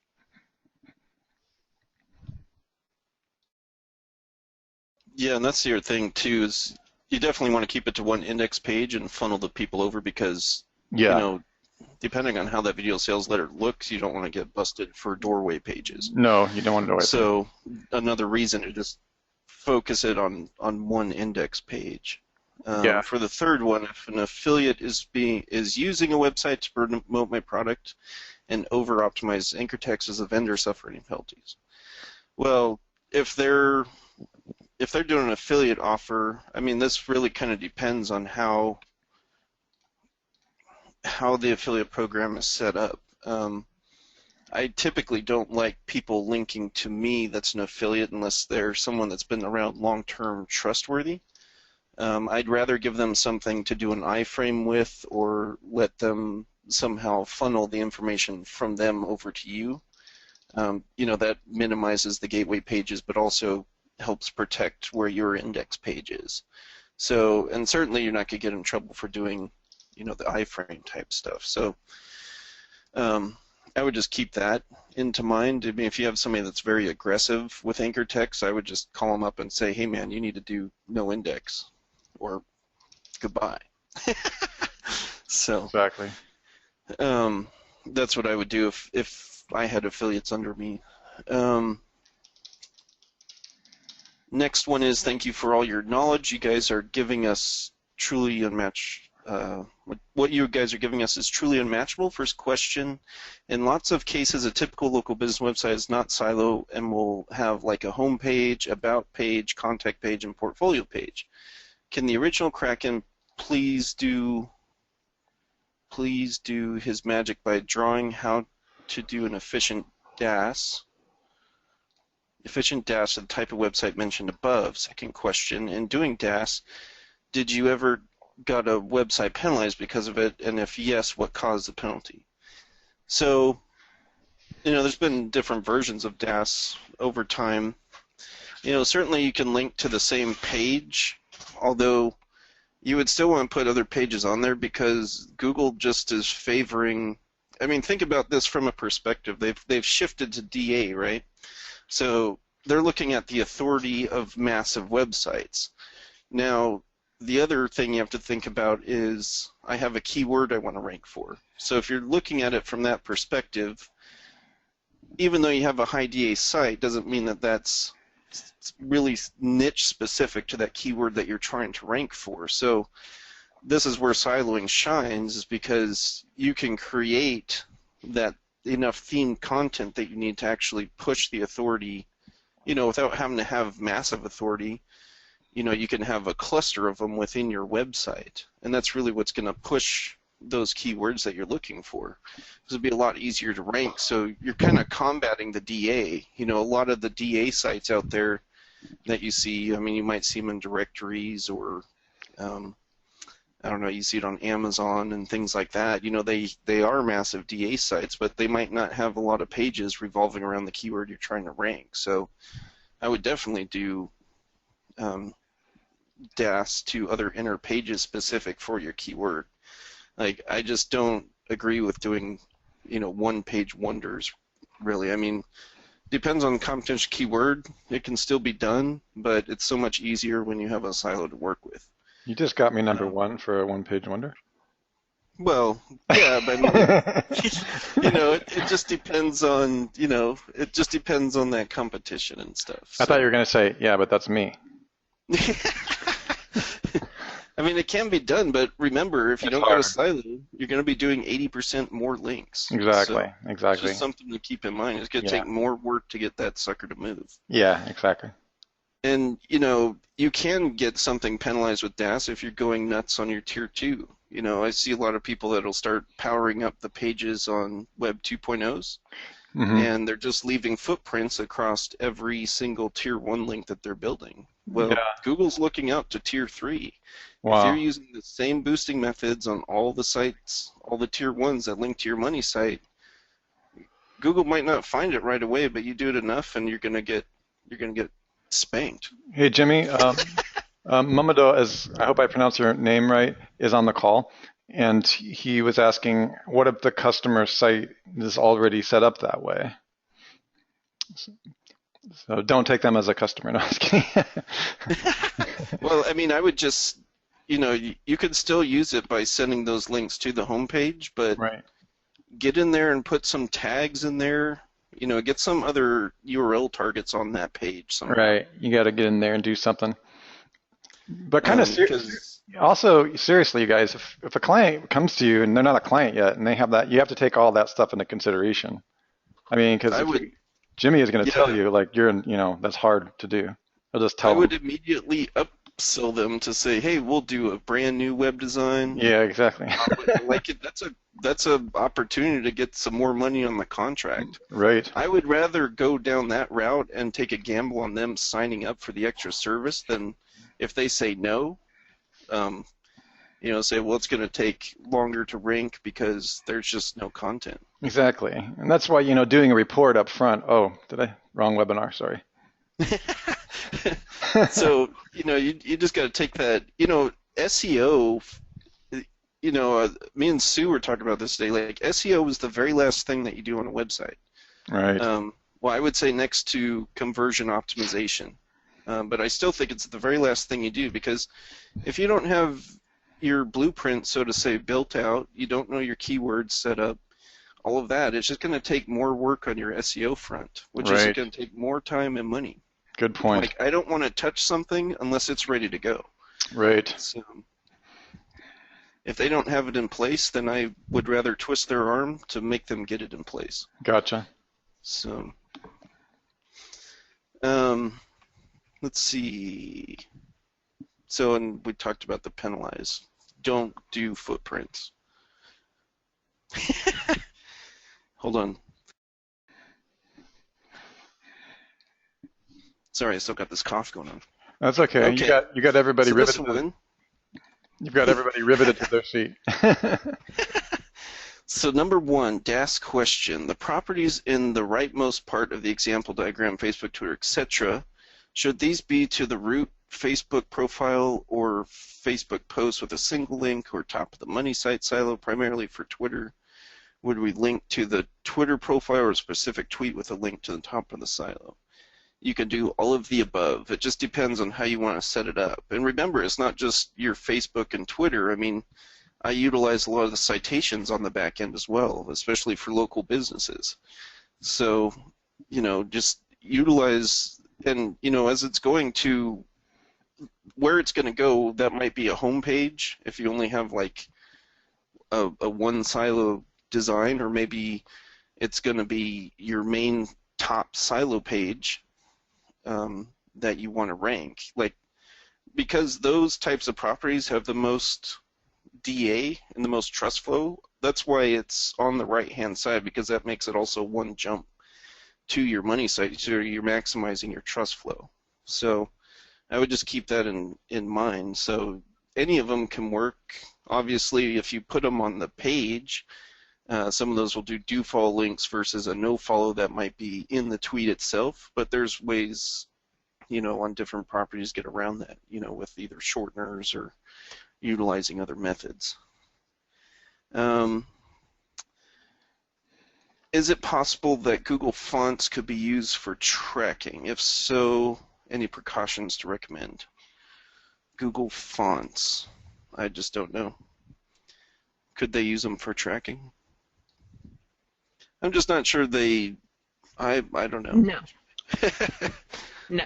I think that would just Absolutely be not. too blanket to be able to be part of the, the algorithm. How many people use the Google Fonts is the question.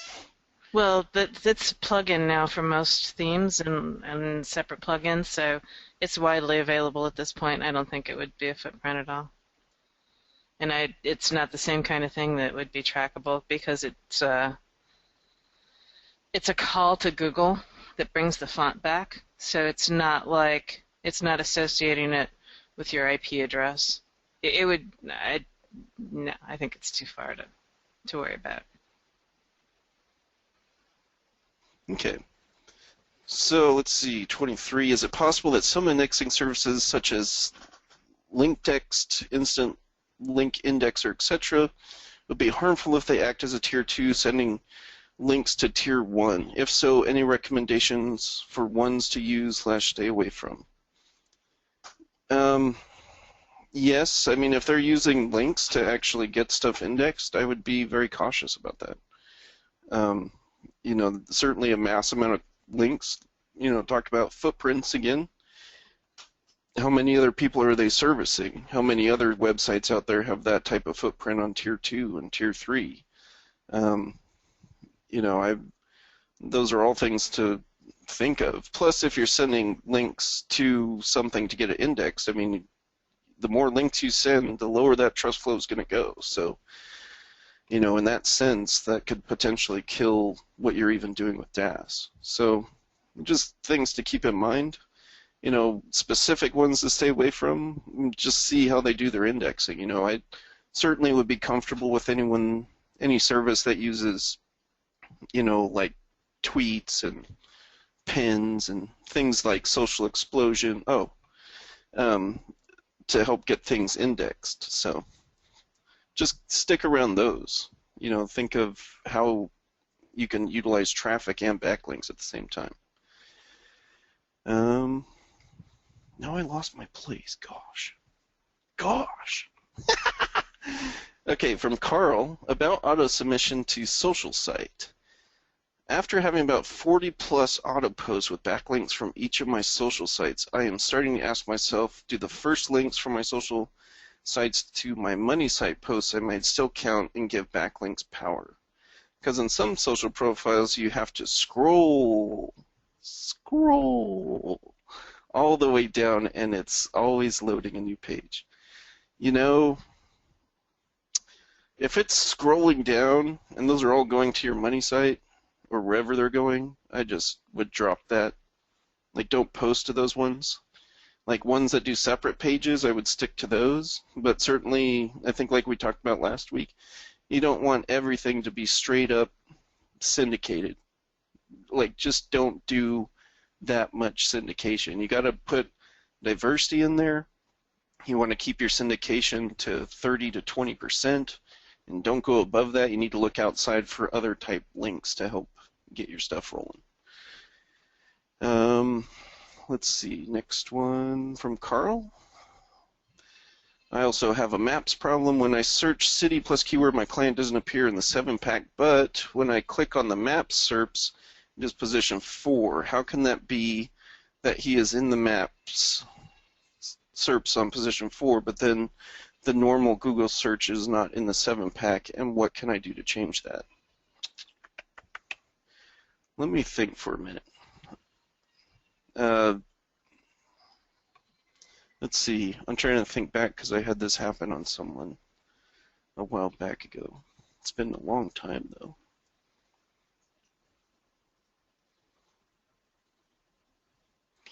Thinking back to that, I'm pretty sure it was Penguin related at the time, and I would look at any links that you've sent to any of the actual maps type, like if you went and created custom maps, or if you did it to their maps URL, or any of the about pages from Google properties, I would check into that.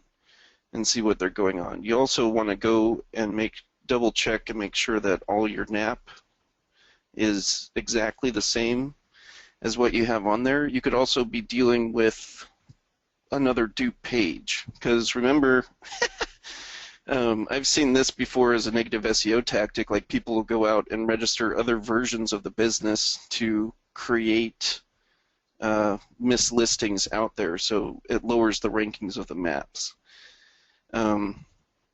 But I would definitely go and try to check the backlinks of the actual Google URLs first that are going into that, because that's probably your culprit.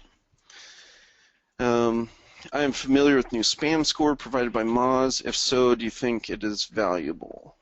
I haven't looked at the spam score, so I can't speak on that. I don't worry too much about. Yeah, it's new. It's their opinion of probably links or something, I assume. Yeah. But I mean, go take Traffic Hospital and learn about all of it. Okay, so hello guys. I want to change my website name, so I'm thinking about making a 301 redirect from my old site to my new site. My old site has many low DA backlinks. Now, does a 301 redirect with many backlinks, low DA backlinks, also lower the trust for the new site? Yes, it does. So I think we talked about this a little bit on last week's webinar. Think of it as water in a bucket, and you take your backlinks are the water, and you're taking that bucket with a 301 and pouring it into a new bucket. It still has the same water in it, minus a little bit that's slopped out through the 301. So just think of it that way. So yes, it would lower your trust on the new site as well. Russell, 3 questions related to what you showed us at the start of DC in the ...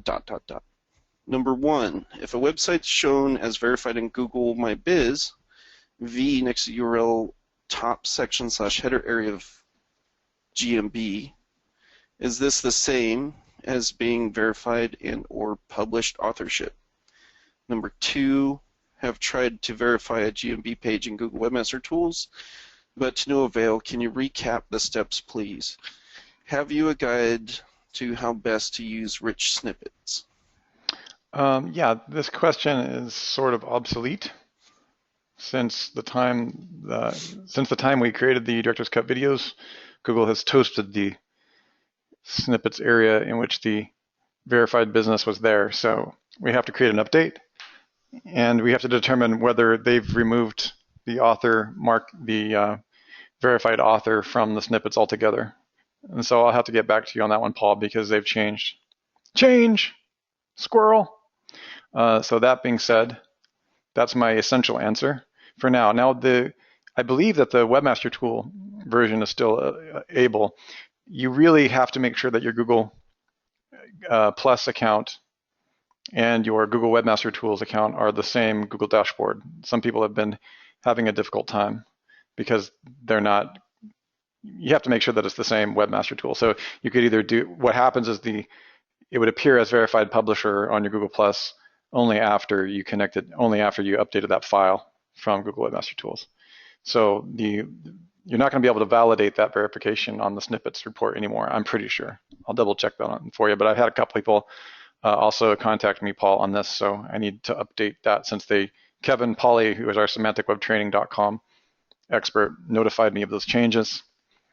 So you're not going to have that nice little place to go to confirm your verified publisher. The only place you're going to have it is on your Google Plus. So I'll give you an update on that just as soon as I have it. And thanks for the great question.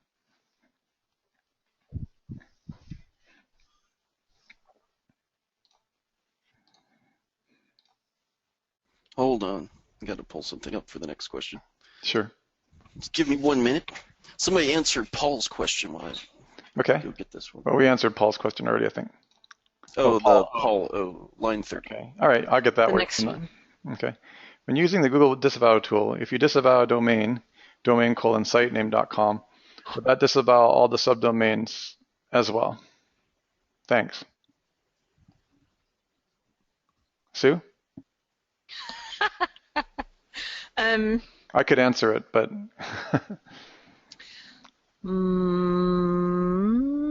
don't know. Okay, I don't believe it does the subdomains, but I could be wrong. I'll let Jimmy. Yeah. Okay, so hold on. Let's jump back to Nick's question, and I'll answer that one. Mm-hmm.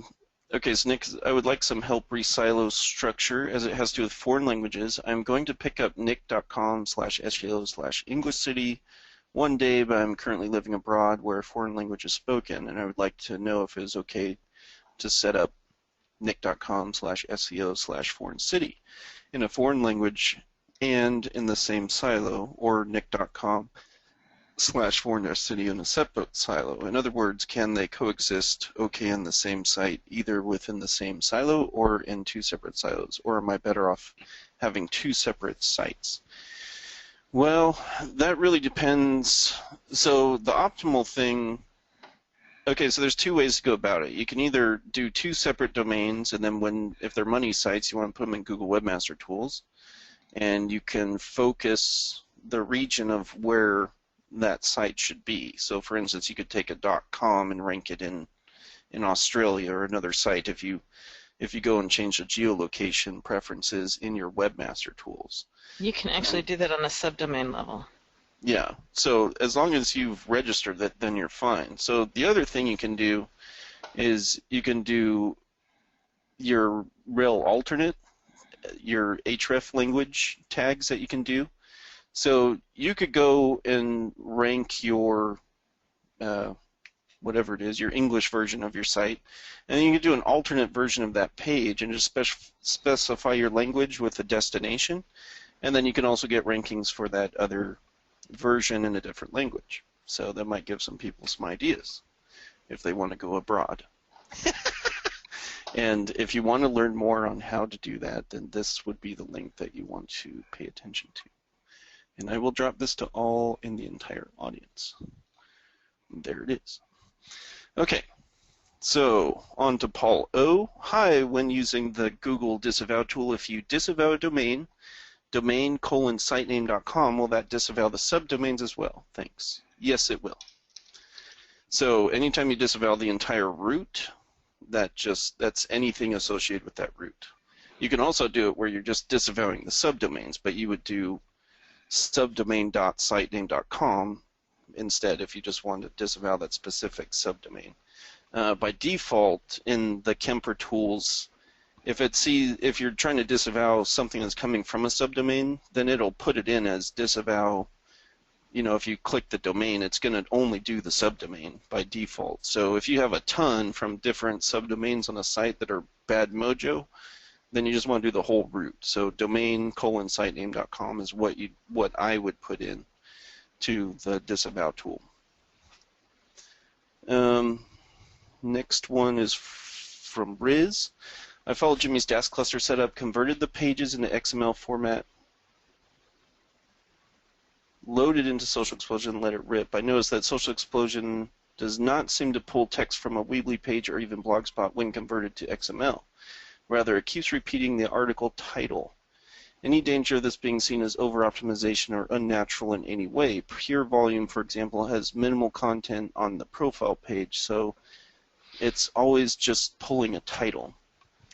Number 2, in the DAS cluster video, Jimmy says that to use exact match when pointing to a social property like Facebook, which I don't think I've ever actually put that into the video. Social profile like Facebook, which has a nofollow link to your money site. Is this a good rule of thumb to use for all nofollow type social sites? Number 3, whenever I apply a DAS or a PBN, I notice that my keywords in SERP almost always drop 10 spots or more very soon after. Is this just Google weirdness / sandbox? So, number 1, if you're going through, let me see, so you're just doing it to the DAS clusters, and that's the inbound link. So that's why on some of them you want to run them through other generators, because you want to give it an extra hop before it gets to the money site.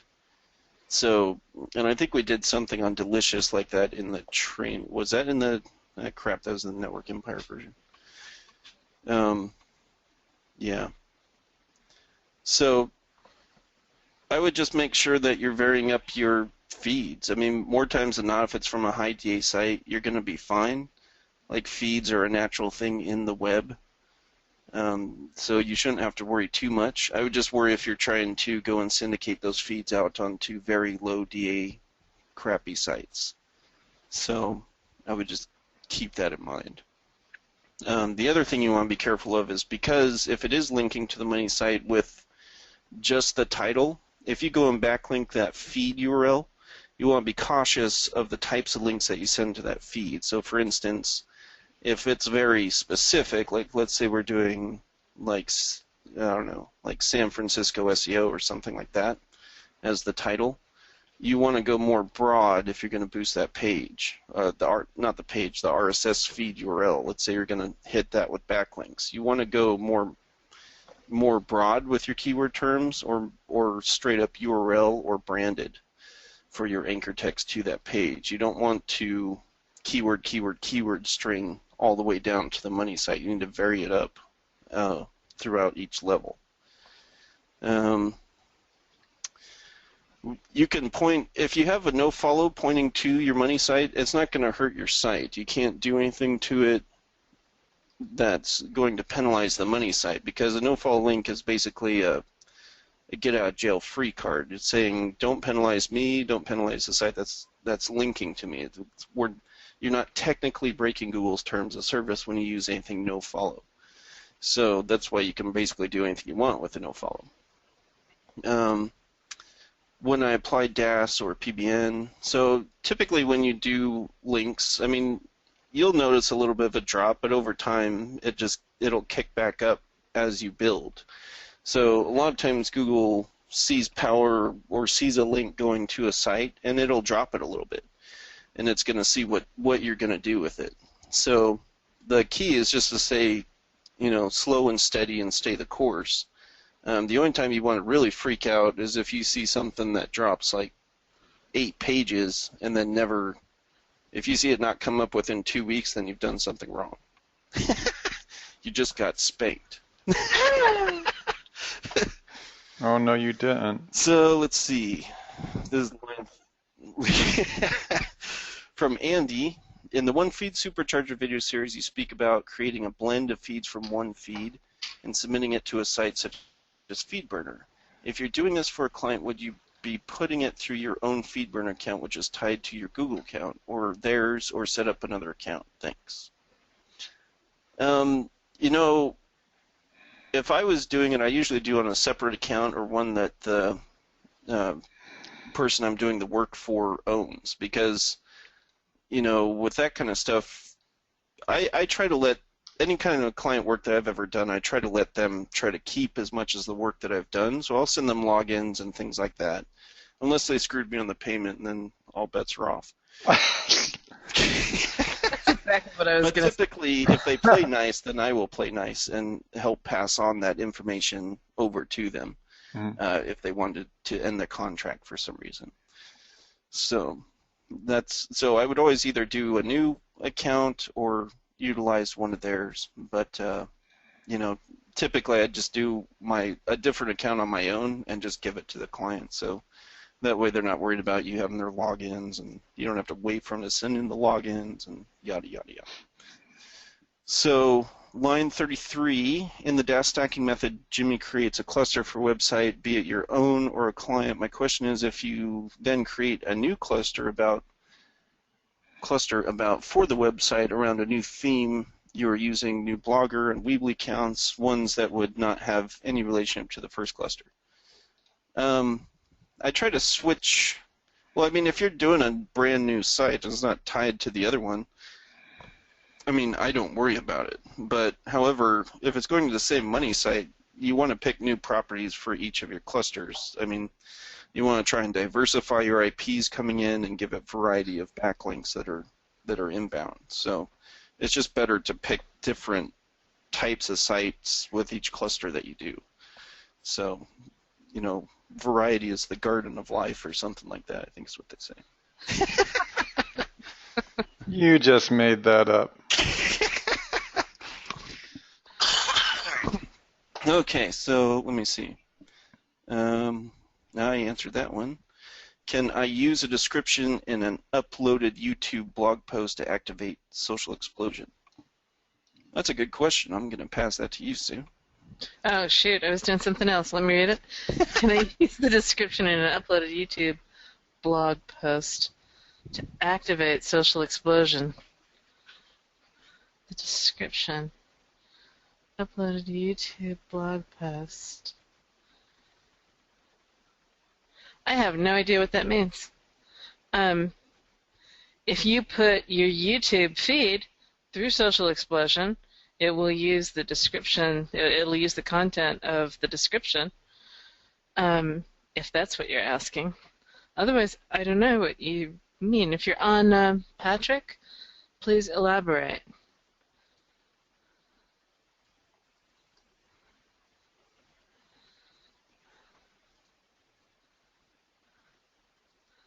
There's another question that just magically appeared from Mary. It's magically delicious. Oh, that's cereal. I don't know, this might be magically delicious too. Jimmy, did you eat dinner tonight? I did. I'm sorry, was it cereal? No, I actually had some chicken quesadillas. They were pretty good. Okay, awesome. Just making sure. Bring enough for everybody? Just making sure.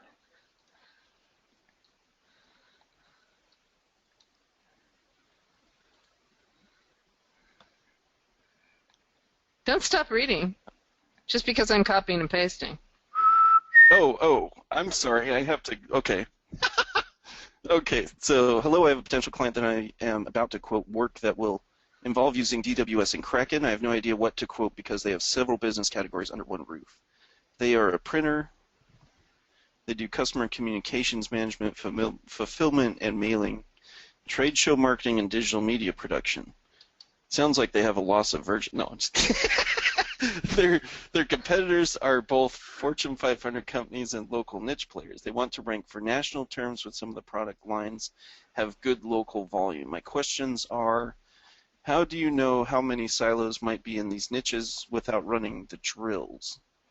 I don't do anything without running a drill, personally.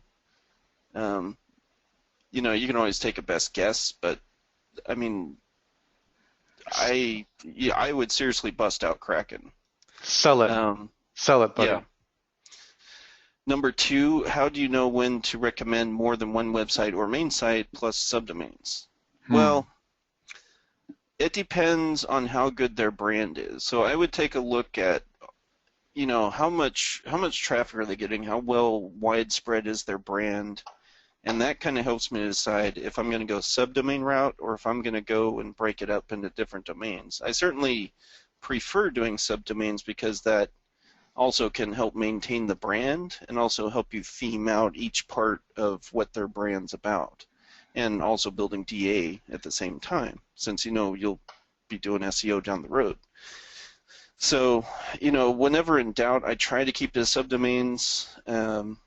You know, the only time I question that is the site healthy? Number 3, how do you price gathering the intel for goals, ROI, business rules, or do you just send them a questionnaire? That's a good thing that we were just talking on the call earlier about, Russ. The last webinar. You want to answer that number 4? Or, sorry, number 3? How do you price together? Well, yeah, to make it bigger. Okay. So, how do you price gather the intels for goals, ROI, business? When were we talking about this earlier?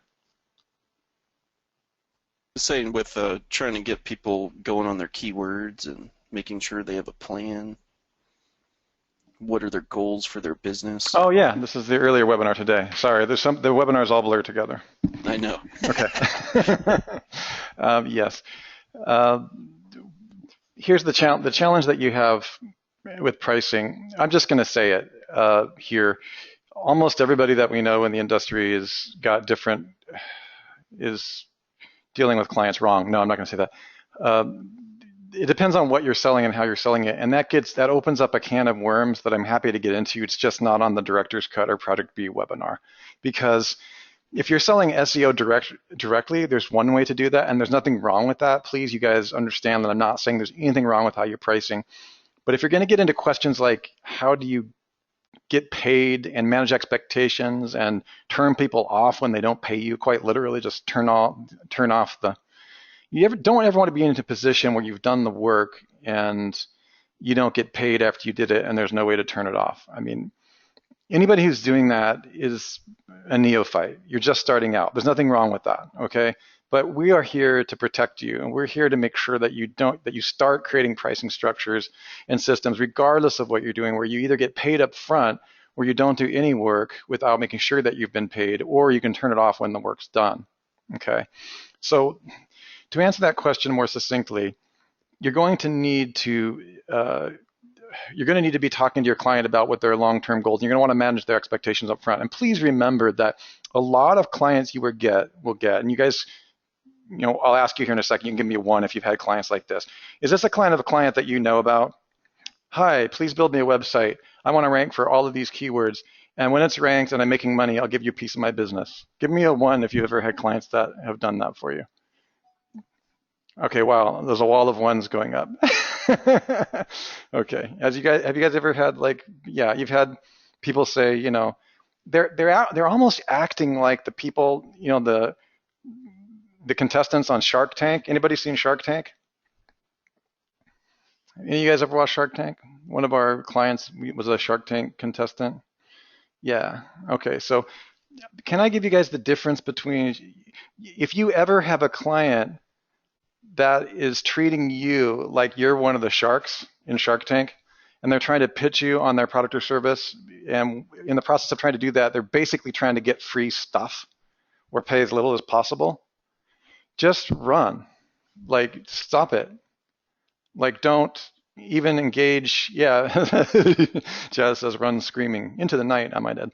Well, the thing is that unless you're a really, really big agency, or unless you're somebody that's dealing with $200,000, $300,000 deals or $3 million deals, I mean, Sue won't even look at a deal with that kind of, we'll work for a piece of your business, or when we start making money, our company won't even look at it unless it's millions of dollars, okay? And even then, it's usually more brain damage than it's worth. So what I'm really getting into is that you need to understand that, gosh, can I say this without getting in trouble? You shouldn't do anything, almost anything, without getting paid up front.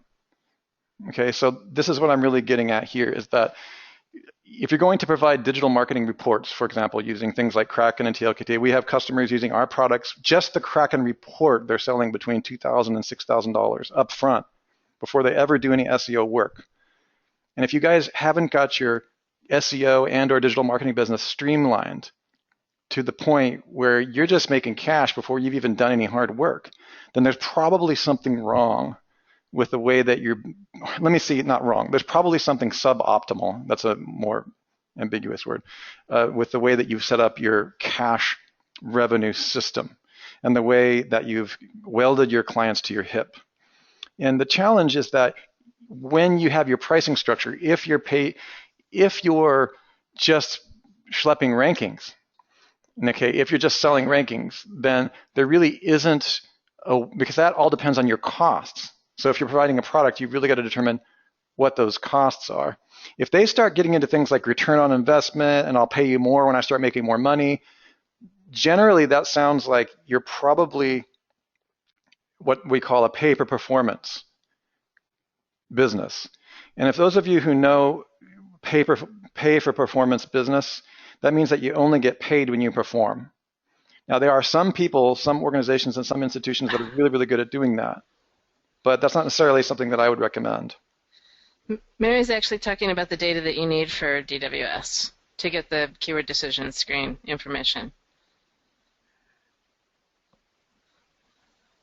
What are you saying? I'm not following you. So the goals, the ROI, and the business rules, that's all the data that you need for the keyword decision screen in order to get what the ROI is going to be out for the keyword. Oh, I didn't even see the word. Where does it say DWS in there? It doesn't. I know, she's talking goals, ROI, and business rules. Mary, is that true? You're actually talking about our software and not general client engagement? Yeah, she just said I'm right. Oh. Well, so I'm going to kick my soapbox way across the room then. So Mary, like what I typically do, if I'm on a call with somebody and I want to give them an example of the kind of data that they can expect, I'll put in some bogus data, round numbers, so that they can see, they can do the calculations fast in their head and see what it is that you're talking about. And then once they pay me, I'll sit down and talk to them about what their LTV is, how much money they actually make on a sale, and that kind of thing. I don't do that sort of stuff without money. And it's exactly what Russell was talking about. And the one thing that I will mention possibly on that initial call is I'll talk to them, I'll ask them if they know what their LTV is, because quite often business owners don't even know what LTV is. So you can impress them right off the bat by telling them that there's more to a client's value than just the purchase of a single sale. So I'm sure that most people on this call don't know what LTV is. If you guys know what LTV is, type it in the screen so we can be sure. Give me a 1 and give me a 2 if no, you just don't. type it in. Type in the exact name. What does LTV mean? We got lots of people who know what it is. No, it's actually lifetime. Yeah, okay, long term. It's fine. Some people are saying long term. Must be a British thing. Okay. So, woo, that's over 15 people. I'm impressed. So lifetime value of a customer is just, for those that typed it too, is how much that client is worth over their entire lifetime of doing business with you. And so if you've got a product that, or multiple products, and you have repeat sales, then the LTV is going to be more than just a single sale. So, we might get Mike Clay on here in a week or two. He's great with some of these questions. And the same thing with how do you price ongoing SEO without knowing what Kraken will yield? I don't. I price an initial investigative report, right? If you want me to do your SEO for you, you're going to give me some money up front. I'm going to do some market analysis. We're going to sit down and talk about the results. And then once I know what the results are, then we can create a campaign that's going to be meaningful. Without that, I've got no clue. Unless I'm going to sit there and do it for you in front of you for free, I've got no idea, and there's no way you're going to get that out of me for free. Exactly. Just a quick question for you guys. Give me a 1 if you provide free consultations, 15 minutes or greater, and 2 if you do not provide anything free. Just help me out so I know a little bit about what's going on in the group here. Okay. All right, looks like it's about half and half. Okay, Paul is saying he provides 5 minutes just to qualify. Okay. All right, good job, guys. Just getting a sense of what you're doing. Okay, all right, cool. That gives me a good idea of where the community is at large.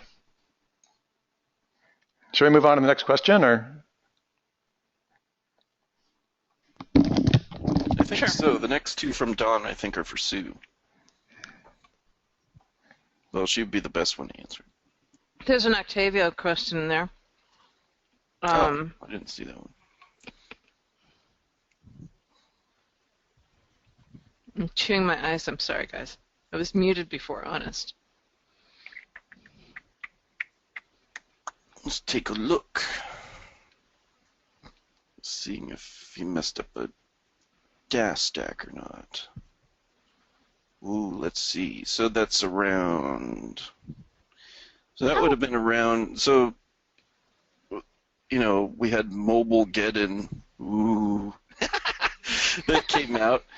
And mobile Geddon, I love it. Also around that time frame, the Penguin anniversary was also rolling around. So my thoughts are, I think they've squeezed out Penguin at the same time, like they always like to do with updates, and try to, pull one over on people so they don't know which part of the algorithm to look at. However, from what I've seen so far with the mobile Geddon, sites that were not mobile friendly are, some of them saw massive drops. Other ones, let's say they were mobile friendly, but they might not have been compliant on all the checks that you can do through the Google You can go to Google and see if your site's mobile compliant. So what you need to look at is go and throw your website and go see if it's mobile compliant. If it is, then you need to go and see if you've passed all those checks. So i.e., I know text size is one of them. The second one is your thumbnail big enough on a phone when somebody clicks on it. Those ones that were mobile compliant but then got a check or two of those wrong have seen a drop between 5 and 15 places. So it's been a soft drop for them, but those are what I would look at first. Just an automatic 10 drop isn't anything to worry about as far as like links go. So I would go look at that first, because I've noticed that on other non-mobile friendly websites so far, or at least some that were missing some of the checks on there. So I can let you know more in a week or two once we get done fixing a couple of them. Just want to see what they do with the fix. So, but that definitely fits the time frame of all of that stuff going on. So hopefully that helps. I wouldn't worry too much about the DAS or the social explosion. You want to be looking at the mobile aspect of that site. Because I've even seen some that pass it, but then are still having issues. So. Interesting. As in, it's a mobile-friendly site, but for some reason, Google's getting some stuff wrong on there. So, right. That's what I'd look at first. So let's go back to the questions. All right. So Don's question: Social explosion. If I use the RSS URL option in Social Explosion account settings page, say for a one-feed supercharge RSS feed, does Social Explosion still send social signals for the blog's default RSS? So interestingly enough, Social Explosion doesn't send social signals for your default RSS feed. What it does is it actually sends it right smack from the blog. So every time you hit the post option on your blog, that's what triggers the Social Explosion thing, not when it shows up on your feed. So the answer to your question is yes. It's still going to send the information from your blog, assuming that you have those options turned on, as well as sending the RSS content to Social Explosion. So Don's other question is, I would like to be able to have separate Social Explosion campaigns going on in one Social Explosion installation. I know one installation of one-feed supercharger can do this, but I'm talking about having more social signals flexibility with one installation of social. Oh, I know exactly what you're talking about. Yeah, I have a ton of people who want that. So we'll be coming out with an agency version probably toward the end of summer that will allow you to, let me just read the rest of it. One social campaign for money pages, one feed supercharger, one for a tier 1, 2, 3 back page link, one feed supercharger. Yeah, you don't want to mix them all together. So yes, so that's basically different feeds, different options for different feeds. I would look for that somewhere around the end of the summer. What's the easiest way to get new clients, Jimmy?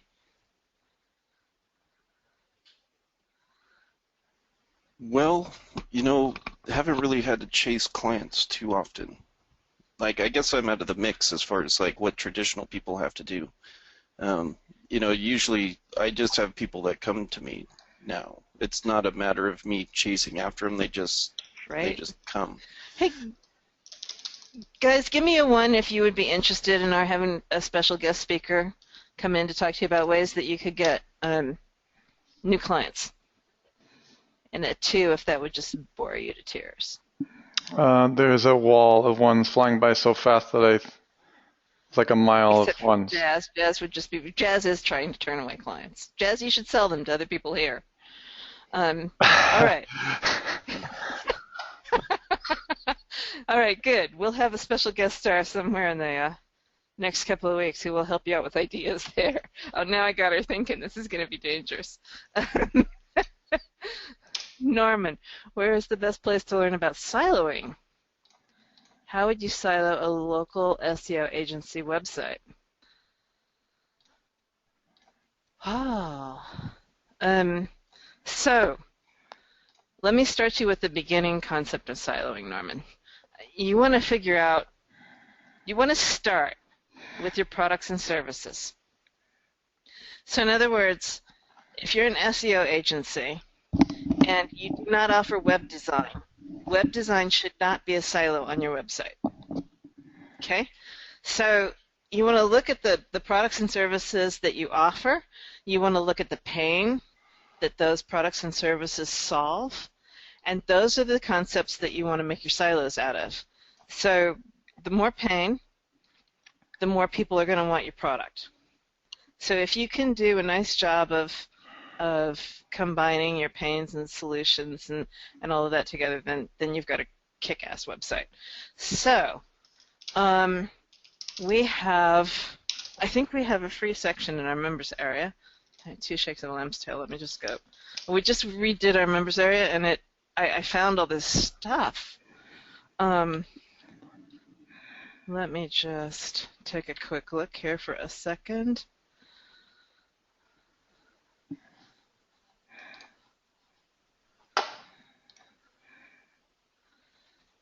Members area.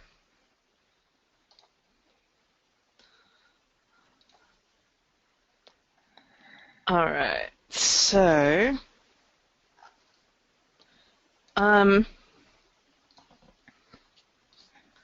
let me find a couple of videos, and I tell you what, I'll post them on omg.software. I'll post the links over on omg.software. And look for those. I probably won't get to them tonight because I'm really tired and I'm going to probably crash as soon as I get off here. But I'll make a note and I'll get them up there by tomorrow. Cool. Okay, so, hey, Sue, I just wanted to make you aware of the time. We've got a solid 2 hours in here. Do you want to continue and keep going, or do you want to wrap stuff up? Well, I think that's the end of the questions, so unless we wanted to do something. Jimmy, since I know that you're running naked around your room, you still have the camera off? Do you want to do the tutu? Otherwise, I'll have to flip the camera on in my office. And everybody, and you don't want that, I promise. I'm just messing with you guys. So there's a few other questions coming through on the scroll down, but we do have to limit our time to 2 hours. Here's the thing. If you guys can take your, like Carolyn, you just asked a question, and we've got about half a dozen other questions. We have a form that we answer these on. Sue, we have that available, right? Yes. Okay. So we'll go ahead and drop that in here. I got to remember what I did with it. I have that form somewhere too. It's also on the omg.software. Oh, yeah. omg.software, the new software extension. That's right. So go there and fill that form out. Go to the very bottom of the page. It's a nice little... Jimmy, can you go there real quick? Go to omg.software so everyone can see that form and show them right where it is. And if they could just put their questions, if you guys can just put your questions right in there, we'll do our darndest to make sure that we get it this upcoming Tuesday. And just right there, okay? And just put that in. Carolyn, just copy and paste that question in there, because that's a good one. And with that being said, it's just a pleasure hanging out with each and every one of you. And I'm really blown away by your commitment to these calls. We've had less than a 1% people drop off at the end of this, throughout the call, which is really a high retention rate. So that really inspires all three of us to really stay focused and supportive of these questions. And as we get to know what your questions are, we become better at what we do, better teachers. We're mostly geeks, so teaching is a lot of fun, and I've always got room for improvement. So I really appreciate all your questions. With that being said, Jimmy, do you have anything to wrap up with this? Any warning shots? Anything that we need to watch out for? There's a lot of things changing. I know you covered mobile. You've covered Mobilegeddon and all these other things. Anything you want to say before you go? No, I don't think so. I mean, obviously I'm keeping an eye on some of the SERPs and the changes going on right now. So we'll report to everybody should we need to.